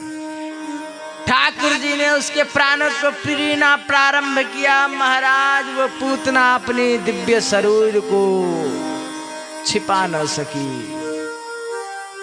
पूरा शरीर उसका जैसे ही प्रकट हुआ, महाराज चिल्ला पड़ी, आकाश में उड़ी है। महाराज ठाकुर जी ने उसके प्राणों को पिया। मुंचताम मुंचताम। मौसी कहने लगा, अरे छोड़ दो मुंचताम मुंचताम। ठाकुर जी क्या बोले पता है? ठाकुर जी, अरे मौसी मैं तो मोय तो पकड़वो आवो है, छोड़वो ना आवो। मतलब मुझे तो पकड़ने ही आता है, छोड़ने आता नहीं है। मैं जिसको एक बार पकड़ लेता हूँ फिर उसको कोई कितना भी चुरा ले, वो मेरे हाथों से छूट नहीं सकता है। पूतना का प्राण अंत हुआ। गिरते गिरते महाराज ब्रजमंडल के सारे वृक्षों को कुचल डाला। इधर नंद बाबा कहाँ चले गए हैं? मथुरा में कंस के कर को चुकाने। वसुदेव जी से बातचीत होती है। वासुदेव जी ने कुशल समाचार पूछा। नंद बाबा ने कहा, बड़ी कठिनाई के साथ आपके इतने पुत्र हुए, 8 में एक कन्या हुई, उसे भी कंस ने मार डाला। वसुदेव जी ने कहा कि अब आप यहाँ से जल्दी जाओ, ब्रज में कहीं उत्पात न हो। उधर से नंद बाबा आ रहे थे, इधर पूतना के शरीर पे महाराज सीढ़ी लगाकर ठाकुर जी को उतारा गया। मैया यशोदा रोते रोते परेशान, बहुत रो रही है। वात्सल्य इतना हृदय से लगा लेती है। गौ के पूंछ से श्री ठाकुर जी को झाड़ती हैं, गौमूत्र से स्नान कराती हैं। ठाकुर जी को नजर कहीं लग गई होगी। उधर से नंद बाबा आते हैं, इधर पूतना की दिव्य सुगंध आया है। नंद बाबा का यह कहाँ की सुगंध आ रही? धीरे धीरे जब नंद बाबा गांव की ओर आए तो सभी गोपों ने बड़ी अद्भुत चर्चा करी। पूतना आई थी, ये थी, वो थी, सारी चर्चा हुई। इस प्रकार से श्री ठाकुर जी ने पूतना का उद्धार किया। जैसे ये कंस को मालूम चला, वो घबरा उठा, अरे पूतना मर गई, निश्चित ही वही बालक 8वां बालक है। ये धूप बत्ती वगैरह जल रहा, उसे बाहर कर दीजिए। बोल वृंदावन बिहारी लाल की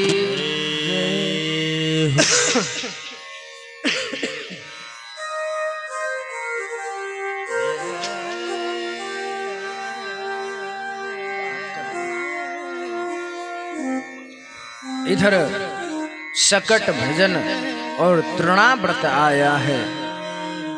श्री ठाकुर जी ने अपने पैरों की अंगूठे के सहारे छकरे को उल्टाया है। तृणावत्र बवंडर का रूप धर के आया है। उड़ा करके ठाकुर जी को ले गया आकाश में। ठाकुर जी ने उसके गले दाब दिए, वो भी गिरा। महाराज ठाकुर जी फूल के ढेर पे गिरे।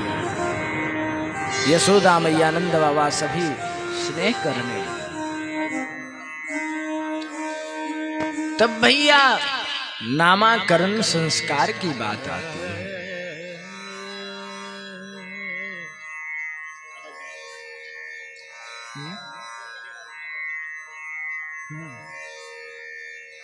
बोल वृंदावन बिहारी लाल की। तब जाकर के गौशाला में श्री ठाकुर जी का नामकरण संस्कार की व्यवस्था होती है। क्यों? क्योंकि पहले ही कह दिया गया है कि अगर आप अपने घर में ऐसी व्यवस्था करोगे, कंस को यह मालूम होगा कि मथुरा नगरी से गए हैं बाबा क्या करने, नामाकरण संस्कार करने, तो समझ जाएंगे कि ये वासुदेव का ही पुत्र है। इसलिए गौशाला में हुई। लेकिन महाराज गर्गाचार्य जी बैठे हैं, सांडल्य महर्षि बैठे हैं, गौशाला में हो रहा। रोहिणी मैया क्या की, यशोदा मैया क्या की, बोली देखो मथुरा से बाबा आए हैं नामकरण संस्कार करने, देखती हूँ कि कितने पहुँचे महात्मा, इसलिए मेरे पुत्र को तू ले ले और तेरे पुत्र को मैं ले लेती हूँ। लेकर चली गौशाला में, बैठी। जैसे ही बैठे तो नामकरण संस्कार की बारी आई तो महाराज महात्मा जी कह रहे हैं क्या, अरे यशोदा तुम्हारी गोद में जो बैठा है वो रोहिणी का पुत्र है, और रोहिणी के गोद में जो बैठा है वो तुम्हारा पुत्र है। मैया के मन में विश्वास हो गए, बाबा जी तो पक्के हैं। अब तो इन्हीं से नामकरण संस्कार करने की बारी है। गर्गाचार्य जी आंख बंद कर लेते हैं, सांडिल्य महर्षि भी आंख बंद करके एकदम देख रहे हैं। जब आपने देखा तो अरे ये वही जिसको वेद अजन्मा कह रहा है, अनामी कह रहा है, और जिसका तो नित्य नाम कृष्ण है, उसके नामाकरण संस्कार का शुभ अवसर हमें प्रदान किया गया है। हे ठाकुर जी, मैं आपका नाम क्या रखूं? मेरे भीतर ऐसी कौन सी सामर्थ्य है, क्या ज्ञान है जो मैं आपका कोई नाम दूं? आपका तो नाम ही कृष्ण है, इसलिए मैं आपको कृष्ण नाम देता हूं। बोल भगवान कृष्ण भगवान की जय, बोल कृष्ण चंद्र भगवान की जय। इस प्रकार नाम हुआ। यशोदा मैया से कहते हैं, अरे मैया मैं इसको क्या नाम दूं, कितना नाम दूं? अरे इसके तो अनंत नाम है, अनंत नाम है जिसके नाम की कोई गणना न की जा सकती। कोई से मधुसूदन, मुरली मनोहर, गिरधारी, बनवारी क्या कहेंगे ये हमें भी मालूम नहीं। क्या नाम है ये? तो जिस लीला को संपादित करेगा उसी लीला के अनुरूप उसका नाम हो जाएगा।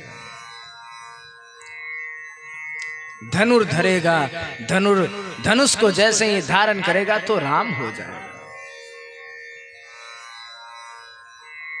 चक्र धारण करे चक्रधारी, महाराज क्या नाम है। इस प्रकार से ठाकुर जी का नाम का, बलराम भैया का भी नामकरण संस्कार होता है। बल में अधिक होने के कारण, श्रेष्ठ होने के कारण इसे बलदाव लोग कहेंगे। हल धारण के कारण इसे लोग हलधर कहेंगे। बहुत सारे नाम हैं। इस प्रकार से ठाकुर जी का नामकरण संस्कार होता है। और इधर क्या होता है, नामकरण संस्कार के बाद ठाकुर जी की बाल लीला प्रारंभ हो जाती है। ठाकुर जी अपने घुटनों के बल क्या करते, उस वृंदावन की गली में, उस गोकुल में डोलने लगते हैं।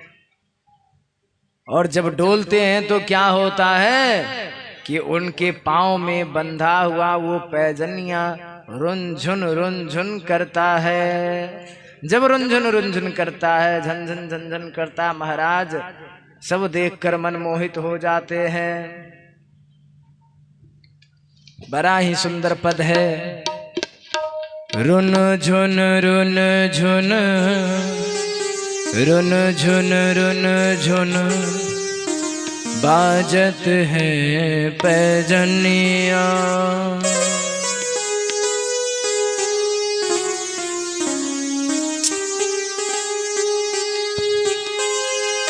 रुन झुन बाजत गए पैजनिया। रुन झुन बाजत है पैजनिया। रुन झुन बाजत गए पैजनिया। तू यशोदा चलन सिखावे, तू यशोदा चलन सिखावे, उंगली पकड़े दो कनिया कनिया। रुन झुन बाजत है पैजनिया।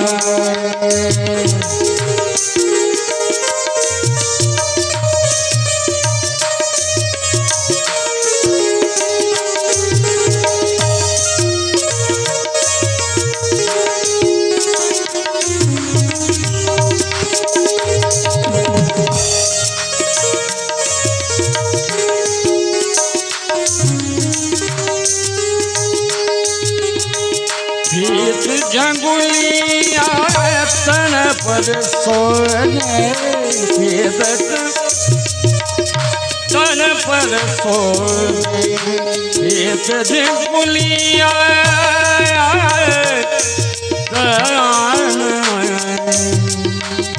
पर सोए जगुलिया तन पर सोए सिर पर टोपी लटकनिया कनिया रोन रोन रोन रोन बाजत पैजनिया रोन रोन रोन रोन बाजत पैजनिया रोन रोन रोन रोन बाजत पैजनिया रोन रोन रोन रोन बाजत पैजनिया। महाराज उन परिदृश्यों को देखकर सब मोहित हो जाते। क्या ठाकुर जी की लीला है। एक दिन मैया क्या करती हैं, अंगुली पकड़ लेती ठाकुर जी का और नचाने लगती हैं। ओ नाचे नंदलाल नचाबे हेर की मैया, नाचे नंदलाल नचाबे हेर की मैया, नाचे नंदलाल नचाबे हेर की मैया,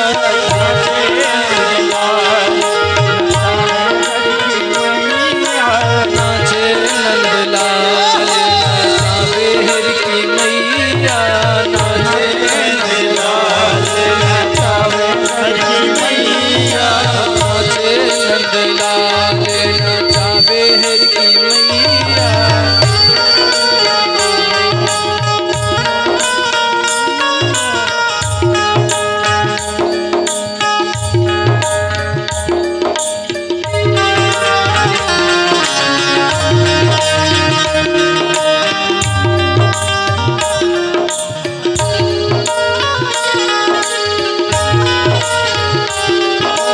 मथुरा में पग धरो रे कन्हैया, मथुरा में पग धरो रे कन्हैया, गोकुल में पग धरो रे कन्हैया, गोकुल में पग धरो रे कन्हैया, रुनुक झुनुक पग धरो रे कन्हैया, रुनुक झुनुक पग धरो रे कन्हैया, ठुमुक ठुमुक पग धरो रे कन्हैया, ठुमुक ठुमुक पग धरो रे कन्हैया, नाचे नंदलाल नचाबे हेर की मैया, नाचे नंदलाल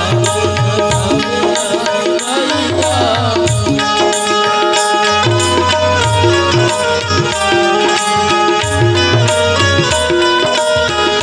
मैया। पहिरे लाला जामुन पहिरे, पहिरे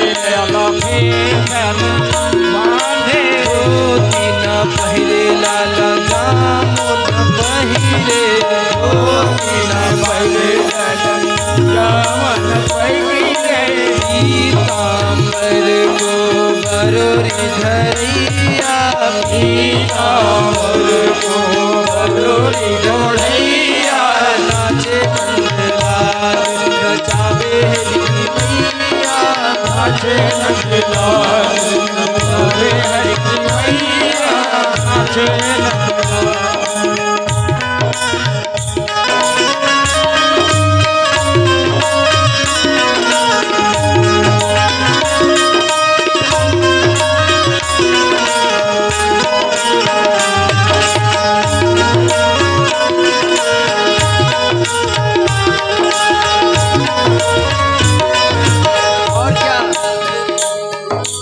टोपी न पहिरे लाला, टोपी न पहिरे लाला, बेटा न बांधे, टोपी न पहिरे लाला, बेटा न बांधे, साल न ओढ़े लाला, दुसाल न ओढ़े, साल न ओढ़े लाला, दुसाल न ओढ़े, दूध न खावे मिसरी न खावे, खावे, दूध न खावे, दही न खावे, माखन मिश्री को बरोरी खेवैया, माखन मिश्री को बरोरी खेवैया, नाचे नंदलाल नचावे हर की मैया, नाचे नंदलाल नचावे हर की मैया, नाचे नंदलाल नचावे हर की मैया,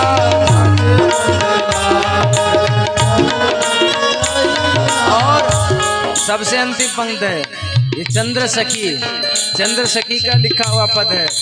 चंद्र सखी भज बाल कृष्ण छवि, कृष्ण छवि, हंस हंस कंठ लगावे हर की मैया, हंस हंस कंठ लगावे हर की मैया, नाचे नंदलाल नचावे हर की मैया, नाचे नंदलाल नचावे हर की मैया, नाचे नंदलाल नचावे हर की मैया, नाचे नंदलाल नचावे हर की मैया, नचावे हर की मैया, नचावे हर की मैया।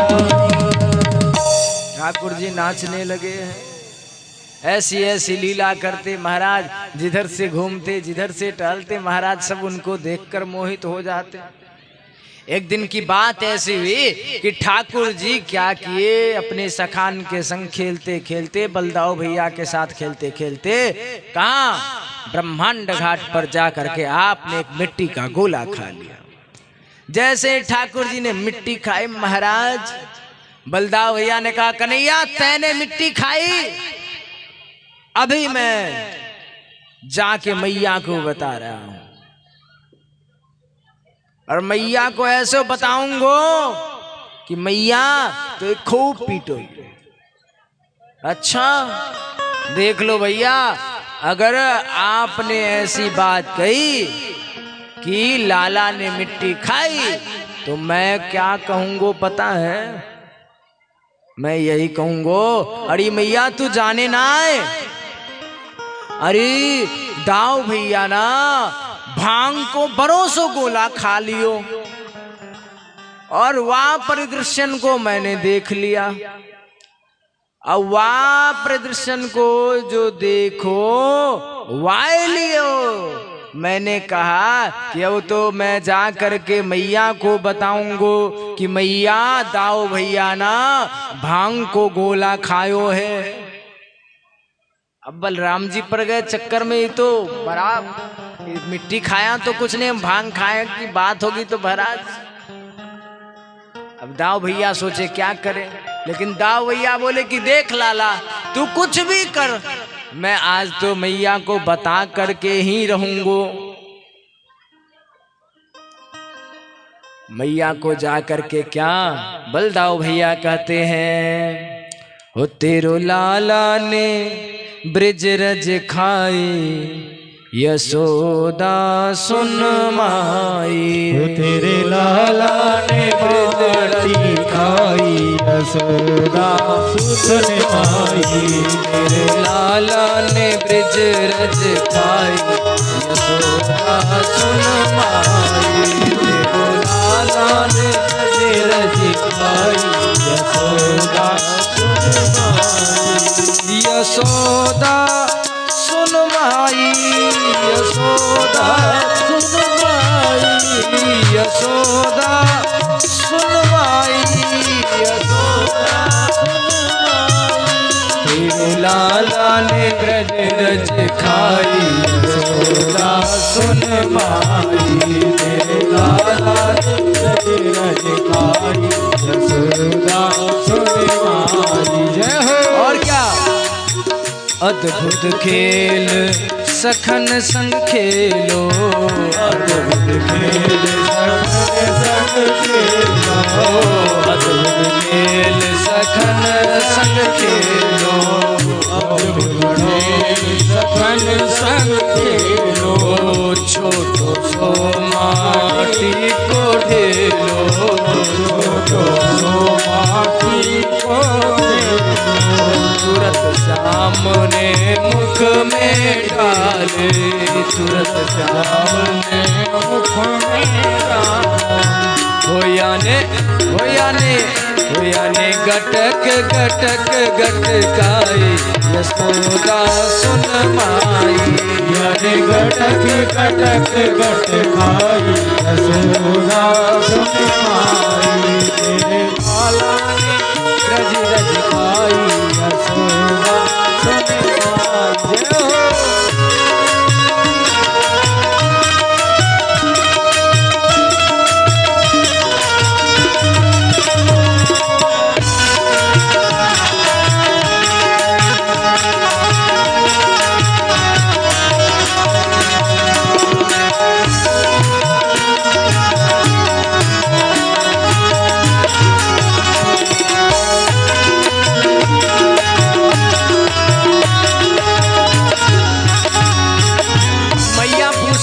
हो। अरे लाला मैंने मिट्टी काहे को खाई? यशोदा की मैया कहती है, क्यों लाला तेने खाई माटी, क्यों लाला तेने खाई माटी। दूध दही को कब न डांटी, दूध दही को कब न डांटी। दूध दही को कब न डांटी, यशोदा ले समझावे साटी। यशोदा मैया क्या करती है, एक छरी ले लेती है और कहती लाला क्यों खाई बता दे। इस परिदृश्य को जैसे ही नारद जी देखते क्या कहते, होया को नेक दया नाई, यशोदा सुन माई। को नेक दया नाई, यशोदा सुन माई। तेरे लाला ने ब्रज रज खाई, यशोदा सुन माई। तेरे लाला ने ब्रज रज खाई, यशोदा सुन माई।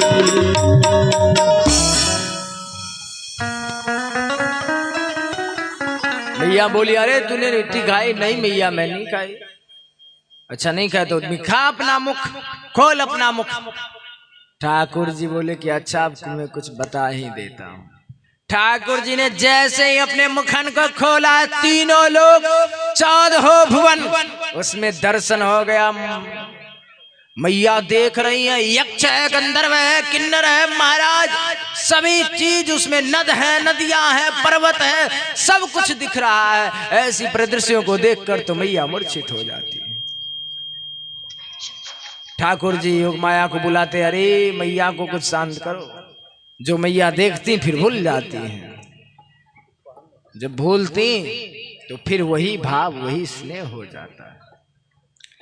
अब ठाकुर जी क्या कर रहे हैं, ब्रजमंडल में लीला कर रहे हैं। इस पे मटकी तो नहीं लगा, सुनील लगवाइए ना। बस ठाकुर जी चोरी करने आ रहे हैं।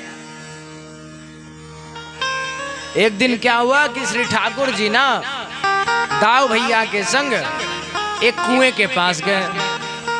देखो कितने नटखट हैं ठाकुर जी। कुएं के पास गए तो कुआं था, वहां ठाकुर जी गए और झांके तो भैया जहां आप झांकते हो वहां का प्रतिबिंब तो दिखाई देता है, आपका चेहरा। तो हुआ यूं कि ठाकुर जी देखे तो उधर से भी परछाई आई। ठाकुर जी ना, कौन है?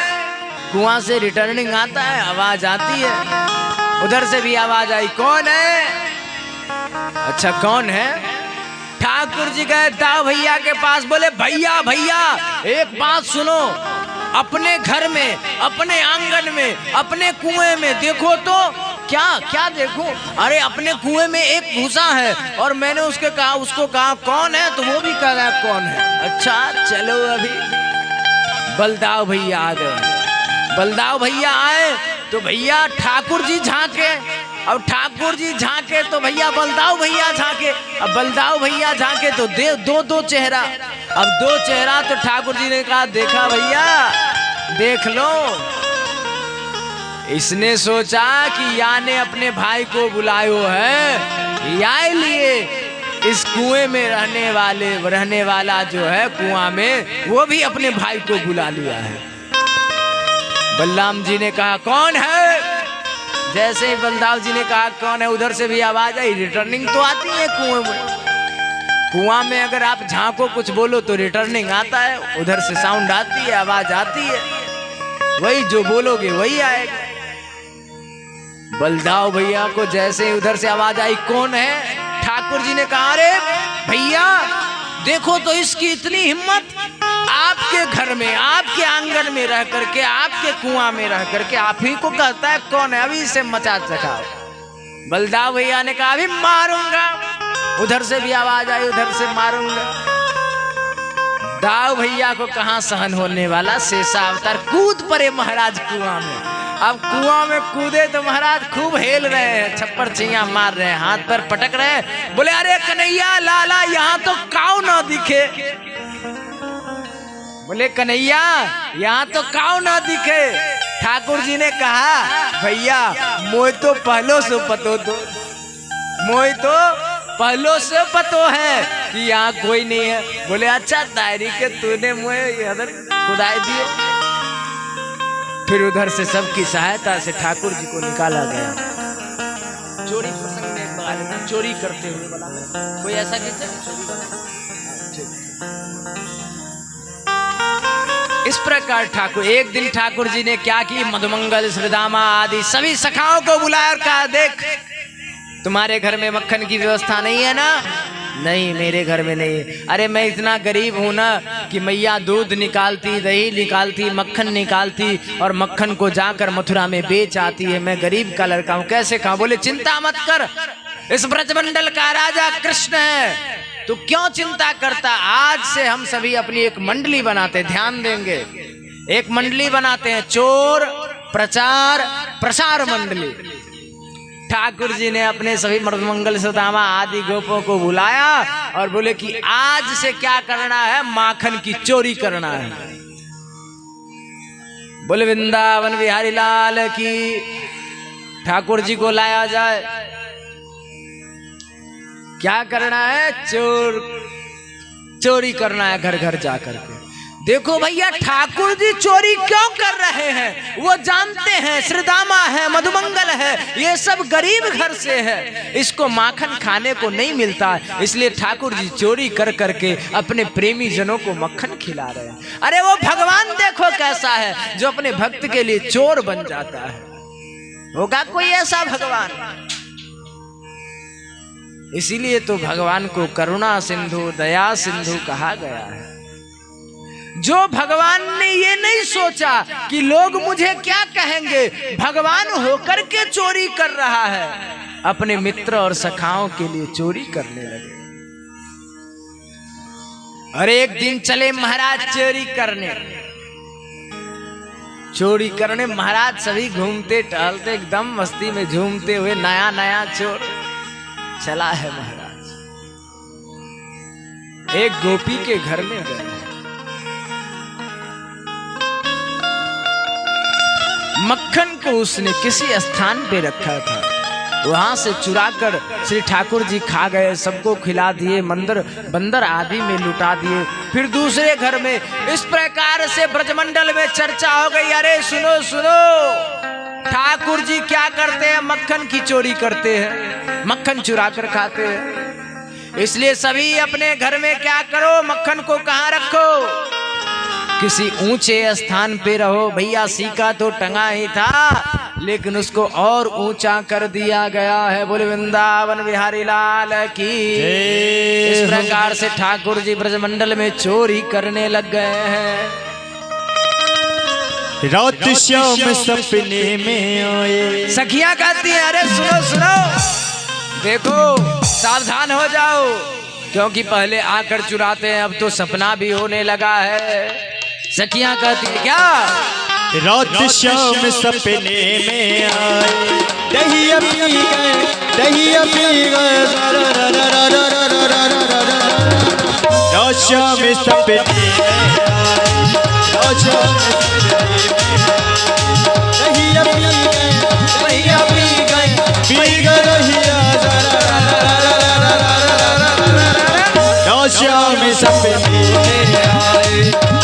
श्याम सपने में आए।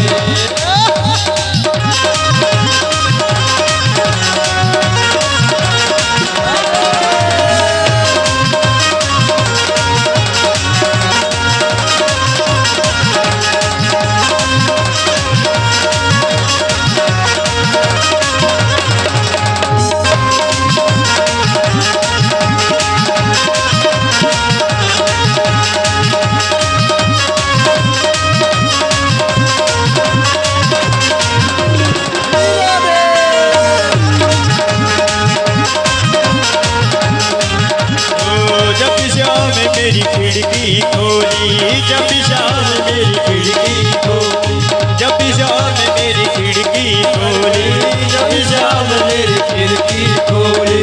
खिड़की कर गई, खिड़की कर गई, खिड़की कर गई चारा रा रा रा रा रा रा रा रा रा रा रा रा। श्याम सपने में आए, श्याम सपने में आए।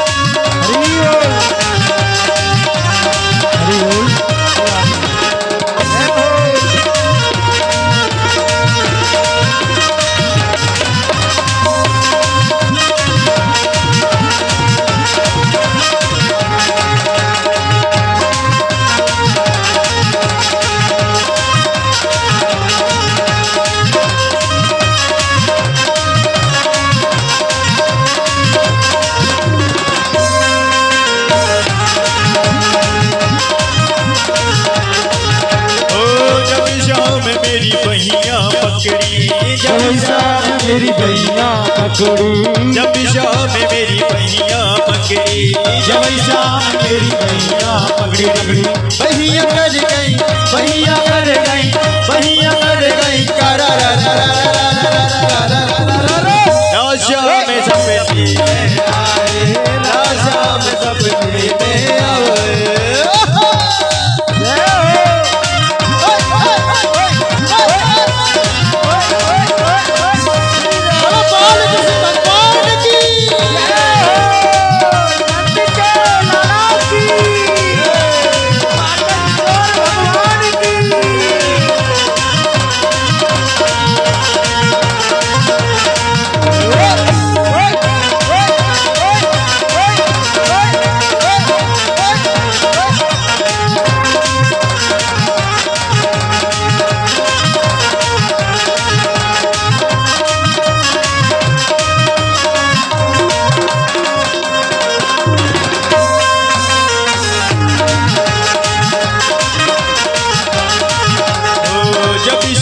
मेरा माखन खाए, जब शाम मेरा माखन खाए, जब शाम मेरा माखन खाए, जब शाम मेरा माखन खाए।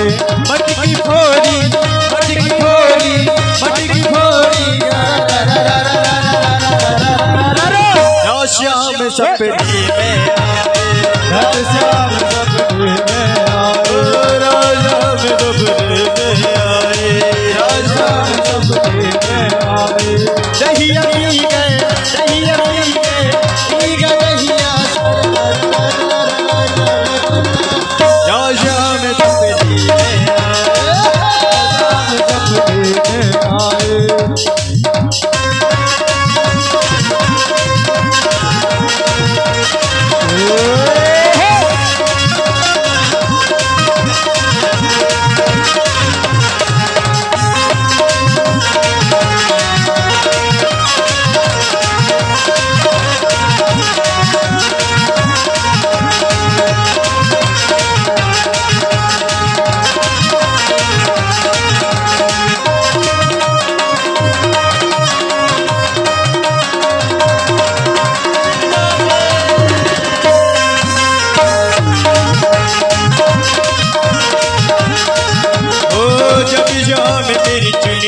खटकी, जब शाम मेरी चुनरी खटकी, जब शाम मेरी चुनरी खटकी, जब शाम मेरी चुनरी खटकी। चुनरी कर गई, चुनरी कर गई, चुनरी कर गई। चुनरी क्या कर गई उर राजश्याम सपने में आए राजश्याम सपने में आए दहिया पी गई दहिया पी गई दहिया पी गई सारा रा रा रा रा रा रा रा रा रा राजश्याम सपने में आए राजश्याम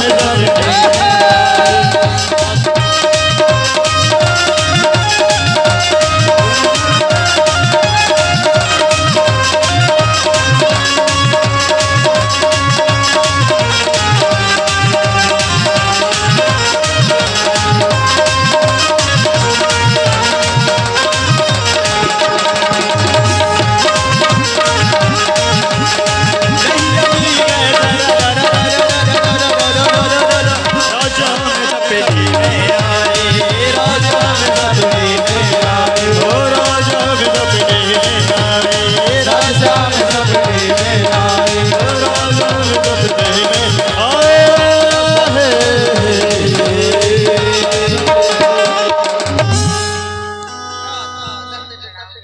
ऐसे नहीं, दो चार लोग और आइए ना रवि जी, उसमें कुछ पानी ज्यादा करके डालिए घोल करके, फिर मजा आएगा।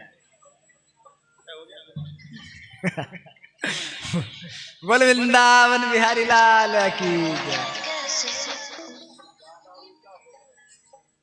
नहीं नहीं, ज्यादा ऊंचा तो होना ही चाहिए, कम ही है। पहले दो चार लोगों को बैठा दीजिए रवि जी, पहले बैठ जाएं दो चार लोग, फिर उनके ऊपर,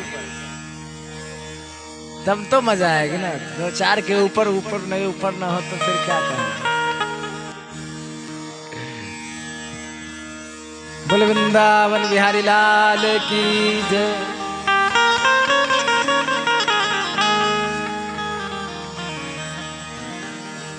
सखियां गा रही हैं, चोरी करते डोले श्याम मोते सुधो न बोले।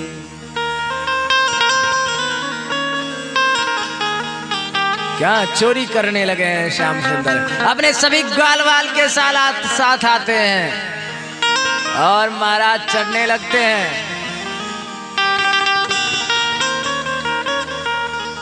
और जैसे ही श्री ठाकुर जी ने मटकी का, महाराज मटकी की दही निकाली, महाराज खुद आपने खाया तो मटकी भी फोड़ डाली। अरे ठाकुर जी दही तो खाओ खाओ, अरे कितने दिनों के भूखे हो।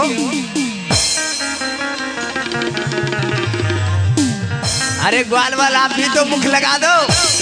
अरे रवि जी आप भी मुख लगा दो, आप तो ब्रजवासी हो, लगाओ मुख।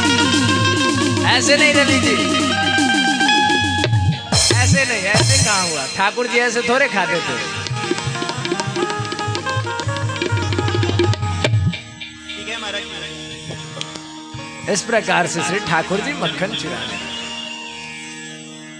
एक दिन क्या हुआ भैया कि एक नए नए गोपी का विवाह हुआ। बोल माखन चोर भगवान की जय हो, माखन चोर भगवान की जय हो। एक दिन एक नए नए गोप का विवाह हुआ। मास्टर साहब कथा बड़ी रोचक है, ये सच्ची घटना है, बहुत आनंद आएगी। यहाँ सभी हंसते हंसते एकदम लोटपोट हो जाएंगे।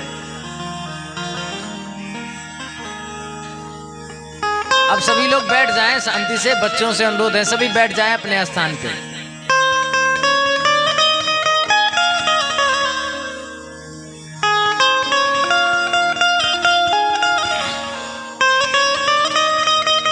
बोल वृंदावन बिहारी लाल की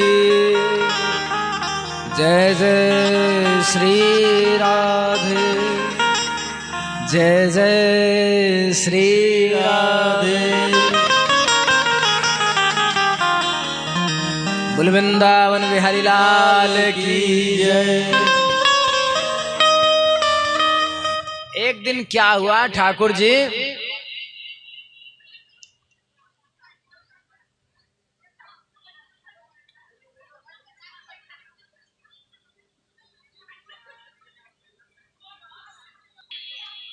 और सुने, एक दिन श्री ठाकुर जी एक के घर में गए। सबों ने योजना बना ली कि आज ठाकुर जी को पकड़ के रहना है। आज तो ठाकुर जी को पकड़ना है। अरे चलो सखी वहां जाए जहां बसत ब्रिजरा, गोरस बेचत हरि मिले एक पंथ दुई का।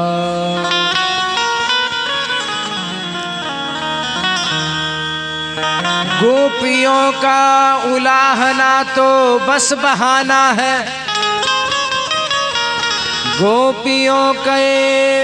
गोपियों का उलाहना तो बस बहाना है। हितरत तो यही है दर्शन हो नंद नंदन का। जिस किसी को भी भगवान का पूजन करना है वैसी कृपा से करें। 5 मिनट के लिए झांकी बैठी हुई है, फिर उसके बाद चली जाएंगे।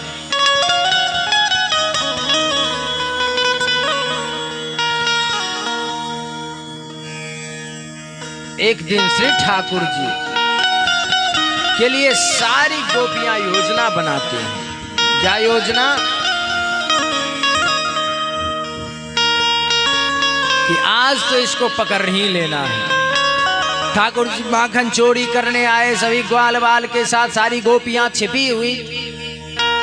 ठाकुर जी जैसे ही चढ़े माखन को खाया, गोपियां पकड़ लेती हैं और कहती हैं क्या? अरे कन्हैया तू नाच के दिखा। शेष महेश सुरेश हूं चाही निरंतर ध्यावे, ताही हीर की छोहरिया छछिया भर छाछ पे नाच नचा रहे।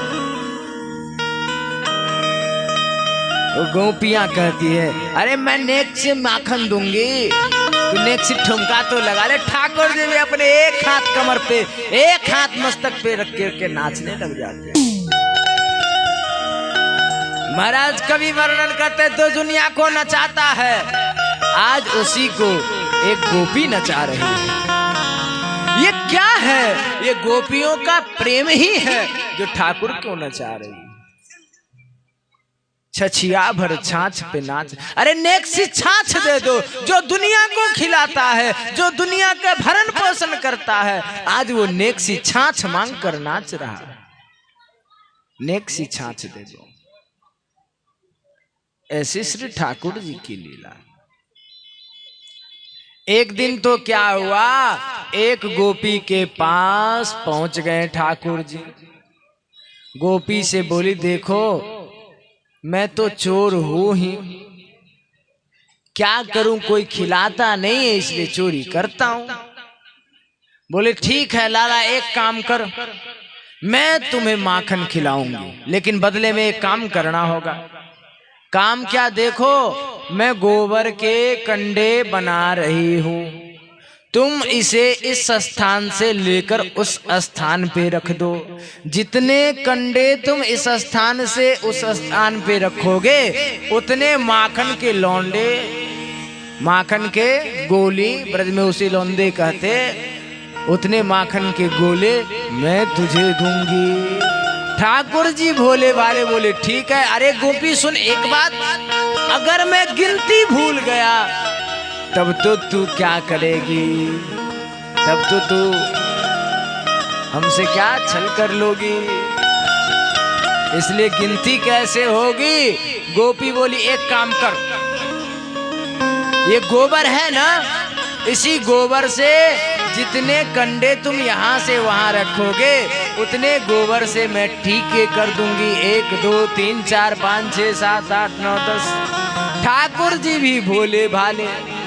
अब एक कंडा यहाँ से उठाकर वहां रखते, गोबर से एक टीका यहाँ, एक टीका यहाँ।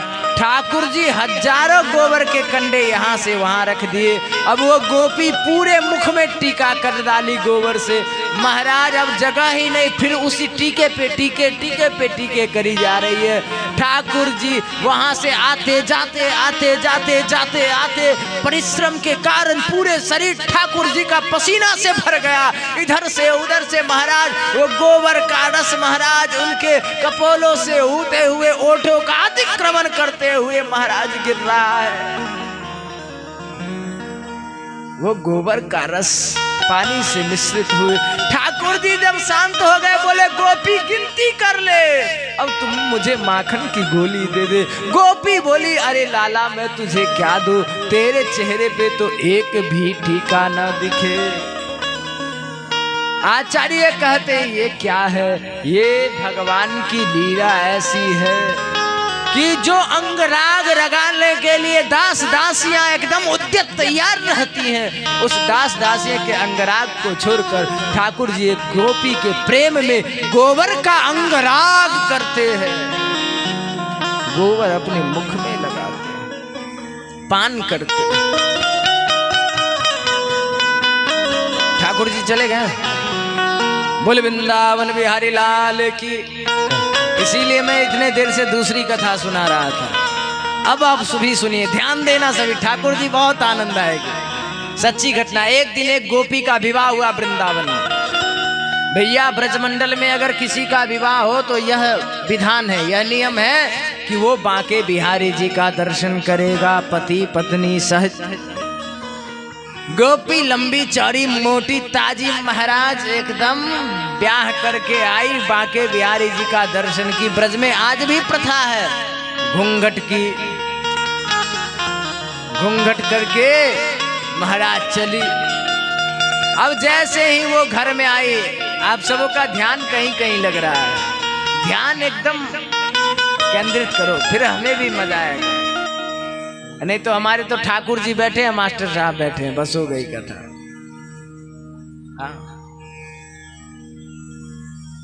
हुआ आओ कि जैसे ही वो बहू आई, उसकी सास ने कहा महाराज देखो बहू, यहाँ ब्रजमंडल में बहुत बड़ा चोर है, इसलिए अपने घर की ऐसी व्यवस्था करो, मक्खन चुरा के रखो और पहरेदारी दो, नहीं तो आकर के वो चोरी करके खा जाएगा, लुटा देगा बंदरों में। गोपी बोली अरे सासू माँ, मैं आजादी से पहले की नहीं हूँ, मैं मॉडर्न जमाने की हूँ, नई जमाने की हूँ, मैं बड़ा मॉडर्न हूँ। आप लोगों के पकड़ में वो नहीं आता, मेरे पकड़ में आ जाएगा। महाराज लंबी चौड़ी मोटी ताजी थी, एक दिन अपने छीके पे क्या करती है, मक्खन पधराती है।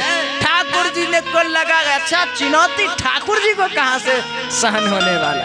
ठाकुर जी ने अच्छा गोपी ने चुनौती दिया है। मास्टर साहब उसने क्या किए, ठाकुर जी अपने मंडली के संग आ गए तो महाराज चढ़े, माखन चुराए खाए, गोपी तो लंबी चौड़ी मोटी ताजी पकड़ ली। और ठाकुर जी तो पकड़ा गए, लेकिन ठाकुर जी भी ऐसे कि बोले अच्छा क्या करोगी गोपी, अब अभी मैं तुझे ले जाऊंगी कहाँ, नंद के यहाँ। अग्रवाल जी तो कहते हैं दफा 457 तुम पे लगाती, कसम से तुम्हारी जवानत न होती। ये ऐसी दफा जवानत नहीं होती, 457 अगर लग जाए तो फिर जवानत नहीं होती। तू घर घर में मक्खन चुराए न होते, तो नंज की कचहरी ले जाई न होती। अरे तू अगर घर घर में अगर मक्खन नहीं चुराए होते तो तुम्हें मैं क्यों नंद के आंगन में ले जाता, तेरा बेटा चोर है, देखो नंद बाबा। गोपी पकड़ी हाथ, बोली अब तो तुम्हें चलना होगा। ठाकुर जी बोले वाह वाह वाह वाह, काम तो बना दी गोपी, काम तो बना दी। ठाकुर जी भी मस्ती में चलने लगे। लेकिन बात तो यहाँ है कि गोपी घूंघट की हुई है। ध्यान दे सभी, ध्यान से सुने इस कथा को। गोपी घूंघट कर रखी हैं और घूंघट के बाहर तो भैया दिखता नहीं, सामने घूंघट के नीचे ही जो दिखेगा आंखों से महाराज। जा ही रहे थे कि रास्ते में ठाकुर जी का एक सखा मिल गया। सखा का ब्याह न हो रहा था, बहुत दिनों से कवारा था महाराज, कुमारा था। ठाकुर जी ने इशारे इशारे में कह दिया, अरे सुनो सुनो सुनो, मैं छोटो सो नन्नो सो बालक हूँ, या गोपी करे मोह से ब्याह कर ले। अब मैं छोटो सो नन्नो सो, मैं इससे कैसे कैसे ब्याह करूं? अरे ये मोटी है, ताजी है, लंबी है, चौड़ी है, मैं इससे कैसे ब्याह करूं? ये हमारे बराबर की भी नहीं है। अरे तुम भी मोटा हो, ताजा हो, लंबा हो, चौड़ा हो, अट्ठा हो, कट्ठा हो, तुम्हारी जोड़ी अच्छी जमेगी, इसलिए आओ आओ तुम इससे ब्याह करो। इशारे इशारे में बात हो रही है। वो भी महाराज फेरा मुझ पे टावर का, वाह वाह वाह वाह, इतना दिनों से कुंवारा था, कहीं कोई आ रहा था, कहीं शादी फाइनल ना हो रही थी, कहीं रिश्ते ना बन रहे थे। चलो कन्हैया, तुम्हारे भाग्य से ही आज मेरा विवाह संपन्न होगा। ध्यान दे, आज मेरा विवाह संपन्न होगा। ठाकुर जी बोली, अरे गोपी, मैंने सुना है कि माताओं का हृदय अति कोमल होता है। अरे नेक सी दया नहीं आती? मैं छोटा सा नन्हा सा बच्चा हूँ और मेरे हाथन को ऐसी कसके पकड़ रखी हो। अरे हाथ दुख रहा है, नेक या हाथन को छोड़ और वह हाथन को पकड़। जैसे अच्छा गोपी बोली, अच्छा अच्छा ये बात तो ठीक कही, चलो इसमें क्या जाता है, पकड़ना तो इसी का हाथ है। ठाकुर जी ने अपनी ये हाथ छुड़ाई और वहाँ को इशारा किया और वहाँ की हाथ उसको पकड़ा दी। अब ठाकुर जी पतली गली से 9 2 11 मैया यशोदा के पास, अरे मैया मैया मैया मैया भूख लगी है, मैया माखन खिला रही है, दुग्ध दही खिला रही है। ठाकुर जी खा रहे, करे मैया आजकल न बरो आफत आ गयो है। अरे काला लाला क्या आफत आ गई? अरे मैया जहाँ से गुजरता हूँ, जिस गली से गुजरता हूँ, जिसके घर के सामने से गुजरता हूँ, वो सब गोपियाँ पकड़ लेती हैं, माखन खिलाती हैं, मैं बहुत खाया रहता तो भी खिलाती हैं, कहती हैं अगर नहीं खाओगे तो जाकर मैं तुम्हारे माता पिता को यह बताऊंगी कि तुम्हारा जो ये बेटा है ना, ये लड़का है ना, ये लाला है ना, ये क्या करता है, मेरे घर माखन चुरा कर खाता है। बताओ मैया, मेरे मैया के घर में कौन चीज की कमी है जो मैं दूसरे के घर में चोरी करूं? बता तो मैया, मेरे बाबा के पास इतने गैया, मैं काय को किसी के घर में चोरी करूं मैया? अरे मैया देखो, अभी मैं तेरे गोद में सोए रहा हूँ, अभी आकर के कोई दरवाजे पे कहे, अरे नंदरानी तुम्हारा लाला चोर है, देखो देखो, तो क्या करोगी? मैया बोली, लाला उसकी तो मैं सर फोड़ डालूंगी। इतने में तो महाराज उधर से आवाज आ गई, अरे ओ नंदरानी, ओ नंदरानी, देखो देखो देखो देखो तुम्हारा बेटा चोर है। ठाकुर जी रोने लगे, मैया मैया आफत तो देखो, मैं तेरे गोद में पड़ा हूँ, उधर से लोग चोर कह रहे हैं, कैसा जमाना आ गया मैया, मैं क्या करूँ, अब मैं कल से कहीं ना जाऊंगा। मैया बोली, लाला तू चिंता मत कर, लाला की उंगली पकड़ ली है। मैया आई द्वार पर, गोपी महाराज लंबी चौड़ी अट्ठी कट्ठी एकदम कहते, ओ नंदरानी, आवाज भी लगाई तो महाराज लगा कि नंद महल उड़ जाएगा। आवाज लगाई, नंदरानी जी वो देखिए कि ये बगल में हाथ किसी का पकड़े हुए, शायद इसका पति होगा, पकड़ के लाई है। नंदरानी जी ने कहा, क्या हुआ गोपी, क्या बात है? नंदरानी से गोपी कहती है, अरे मैया तो समझ में ना आई, समझ में नहीं आ रही है क्या? अरे तेरे पुत्र को देख मैं रंगे हाथ पकड़ के लाई हूँ। यशोदा मैया सोचिए तो बाबरी हो गई है। यशोदा मैया बोली, अरे गोपी लगता है तेरा सिर फिर गया है, तू बाबरी हो गई है, जरा घूंघट के पट खोल तो देख तो किसे पकड़ के लाई है। बहुत हंसी आएगी। गोपी ने अपनी उठाई घूंघट, महाराज घूंघट उठाई, जैसे ही इधर देखी तो देखी लंबा चौड़ा मोटा ताजा अपने बराबरी का है, उसका हाथ पकड़ रखी है। महाराज वहाँ ने एक तमाचा दिया हुआ छोरा के मुखन में। छोरा समझो मास्टर साहब कि कहीं इसके यहाँ ये प्रथा हो, पहले थापर करो फिर ब्याह करो। बोले वृंदावन बिहारी लाल। एक थापर खाने के बाद भी वो छोरा हटा नहीं, और कन्हैया से इशारा में कहता है, कन्हैया एक थापर तो खा ली, इतनी मोटी ताजी लंबी चौड़ी है महाराज, थापर भी इतना कि नानी याद आ गई। अरे कन्हैया अब कब ब्याह होगी?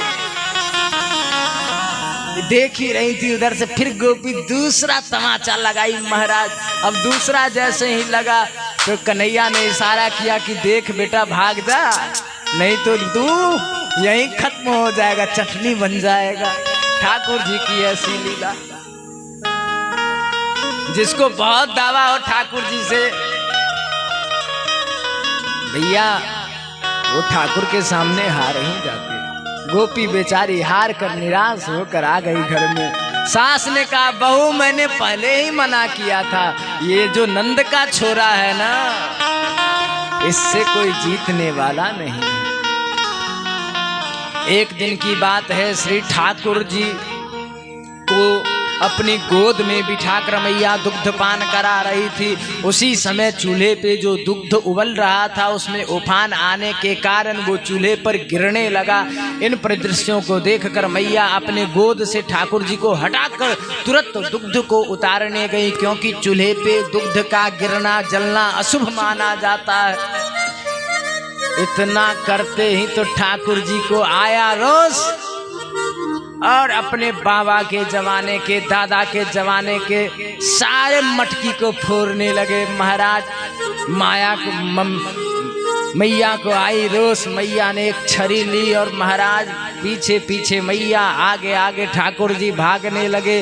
भागते भागते उनके चमेली के पुष्प जो मैया के चोटी में गुथे हुए हैं वो गिर गिर कर मानो उन मैया की स्वागत कर रही है। अरे मैया तू ठाकुर जी की मैया है, इतना परिश्रम क्यों कर रही है, शांत हो जा। जब ठाकुर जी देखे कि मैया मेरी थक गई है, तब ठाकुर जी ने क्या किया कि रुक गए हैं। ठाकुर जी को पकड़ लिया गया है और एक उखल दिखा है, उस उखल से श्री ठाकुर जी को बांधने का प्रयत्न किया गया, लेकिन 2 अंगुल की रस्सी छोटी पड़ गई। 2 अंगुल की रस्सी छोटी पड़ गई। भैया संपूर्ण गोकुल का रस्सी आ गया, फिर भी 2 अंगुल की रस्सी छोटी हो गई। यशोदा रानी चक्कर में पड़ गई, बात क्या है। इसीलिए मैं कहता हूं भगवान ज्ञान से पकड़ में नहीं आते हैं, भगवान परिश्रम से पकड़ में नहीं आते, भगवान तो समर्पण और स्नेह से पकड़ में आते हैं। मैया के मन में यह बुद्धि थी कि मैं इसे बांध डालूंगा, इसलिए मैया बांध न सकी। जब मैया को ठाकुर जी ने देखा कि ये बहुत परेशान हो गई हैं, ठाकुर जी मैया के बंधन में आ गए हैं। सार तो यह है कि गोकुल के सारे रस्सी आ गए, ठाकुर जी न बंध पाए, लेकिन बंधे कैसे। श्री प्रियाजू के यहाँ से जैसे ही रस्सी आई, ठाकुर जी बंध गए हैं।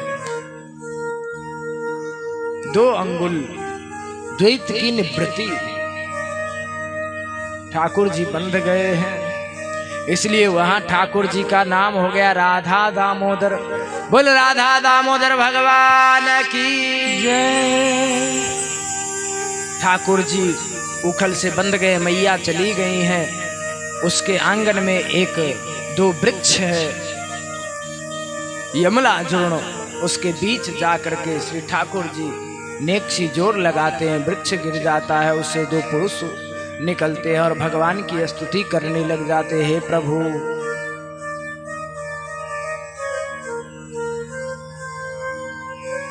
हम अज्ञान के कारण सरोवर में स्नान कर रहे थे, मदिरा पान करके नारद जी ने श्राप दे दिया। कुबेर के पुत्र थे हम, लेकिन श्राप भी वरदान हो गया।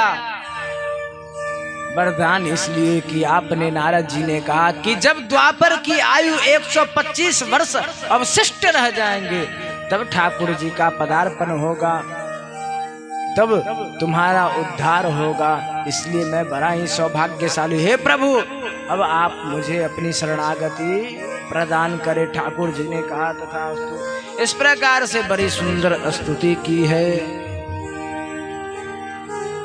इधर वृंदावन में बहुत उत्पाद होने के कारण श्री ठाकुर जी गोकुल से वृंदावन की ओर जा रहे हैं।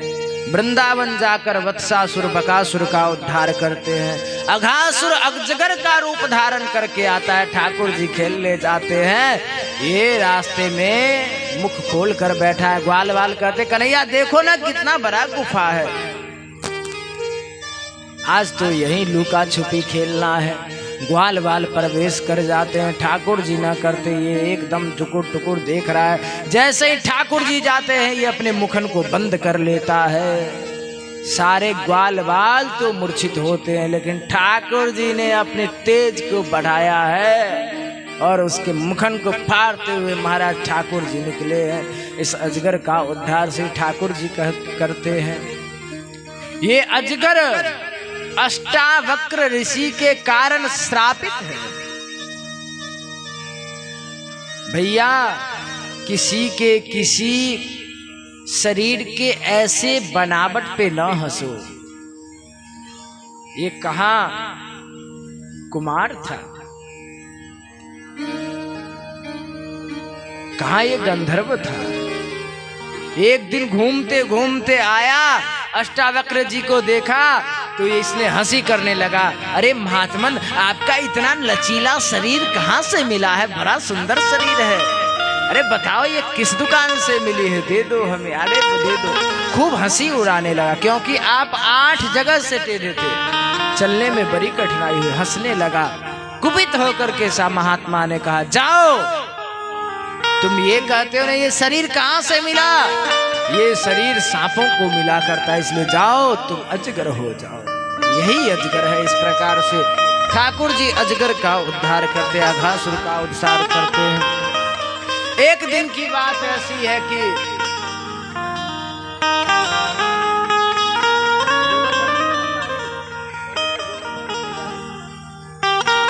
बोल वृंदावन बिहारी लाल की जय। गोवर्धन पूजा की तैयारी होगी, बस थोड़ी देर में कथा को विश्राम देते हुए गोवर्धन पूजा की ओर चलेंगे। तब तक सभी भोग धीरे धीरे पधराए जाए ठाकुर जी के सामने। एक एक करके जितने व्यंजन बने हैं सबको एक एक दोनों में सजा दिया जाए। बोल वृंदावन बिहारी लाल की। एक दिन श्री ठाकुर जी क्या किए कि वन में जा करके सभी ग्वाल वालों के साथ भोजन करने लगे। भोजन ऐसा करने लगे कि सभी ग्वाल वाल के घर से जो लाया हुआ भोजन था उसको एक स्थान पर रख करके आप श्री ठाकुर जी खाते और उसको लेकर किसी ग्वाले के मुख में डाल देते और उस ग्वाले के मुख से वो जूठा ग्रास खींच करके निकाल करके खुद खा लेते। वहाँ सभी प्रकार के ठाकुर जी के सखा थे। बात ऐसी है, ब्रह्मा जी ने सोचा कि चलो ठाकुर जी का अवतार हुआ है, देखते हैं कैसी लीला हो रही है। ब्रह्मा जी आए लीला देखने।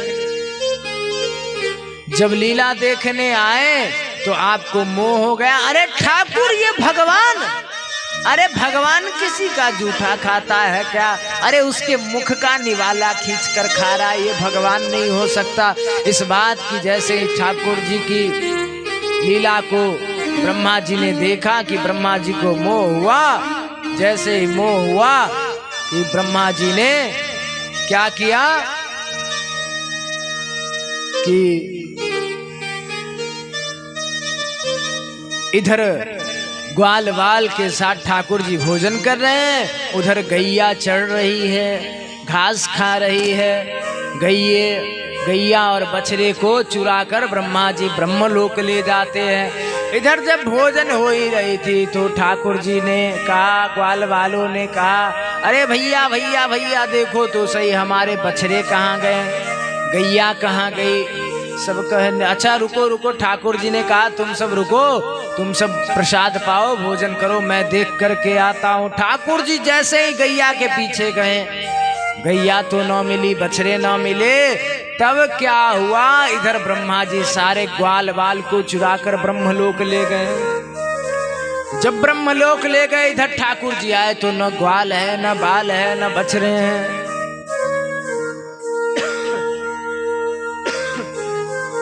न गैया है,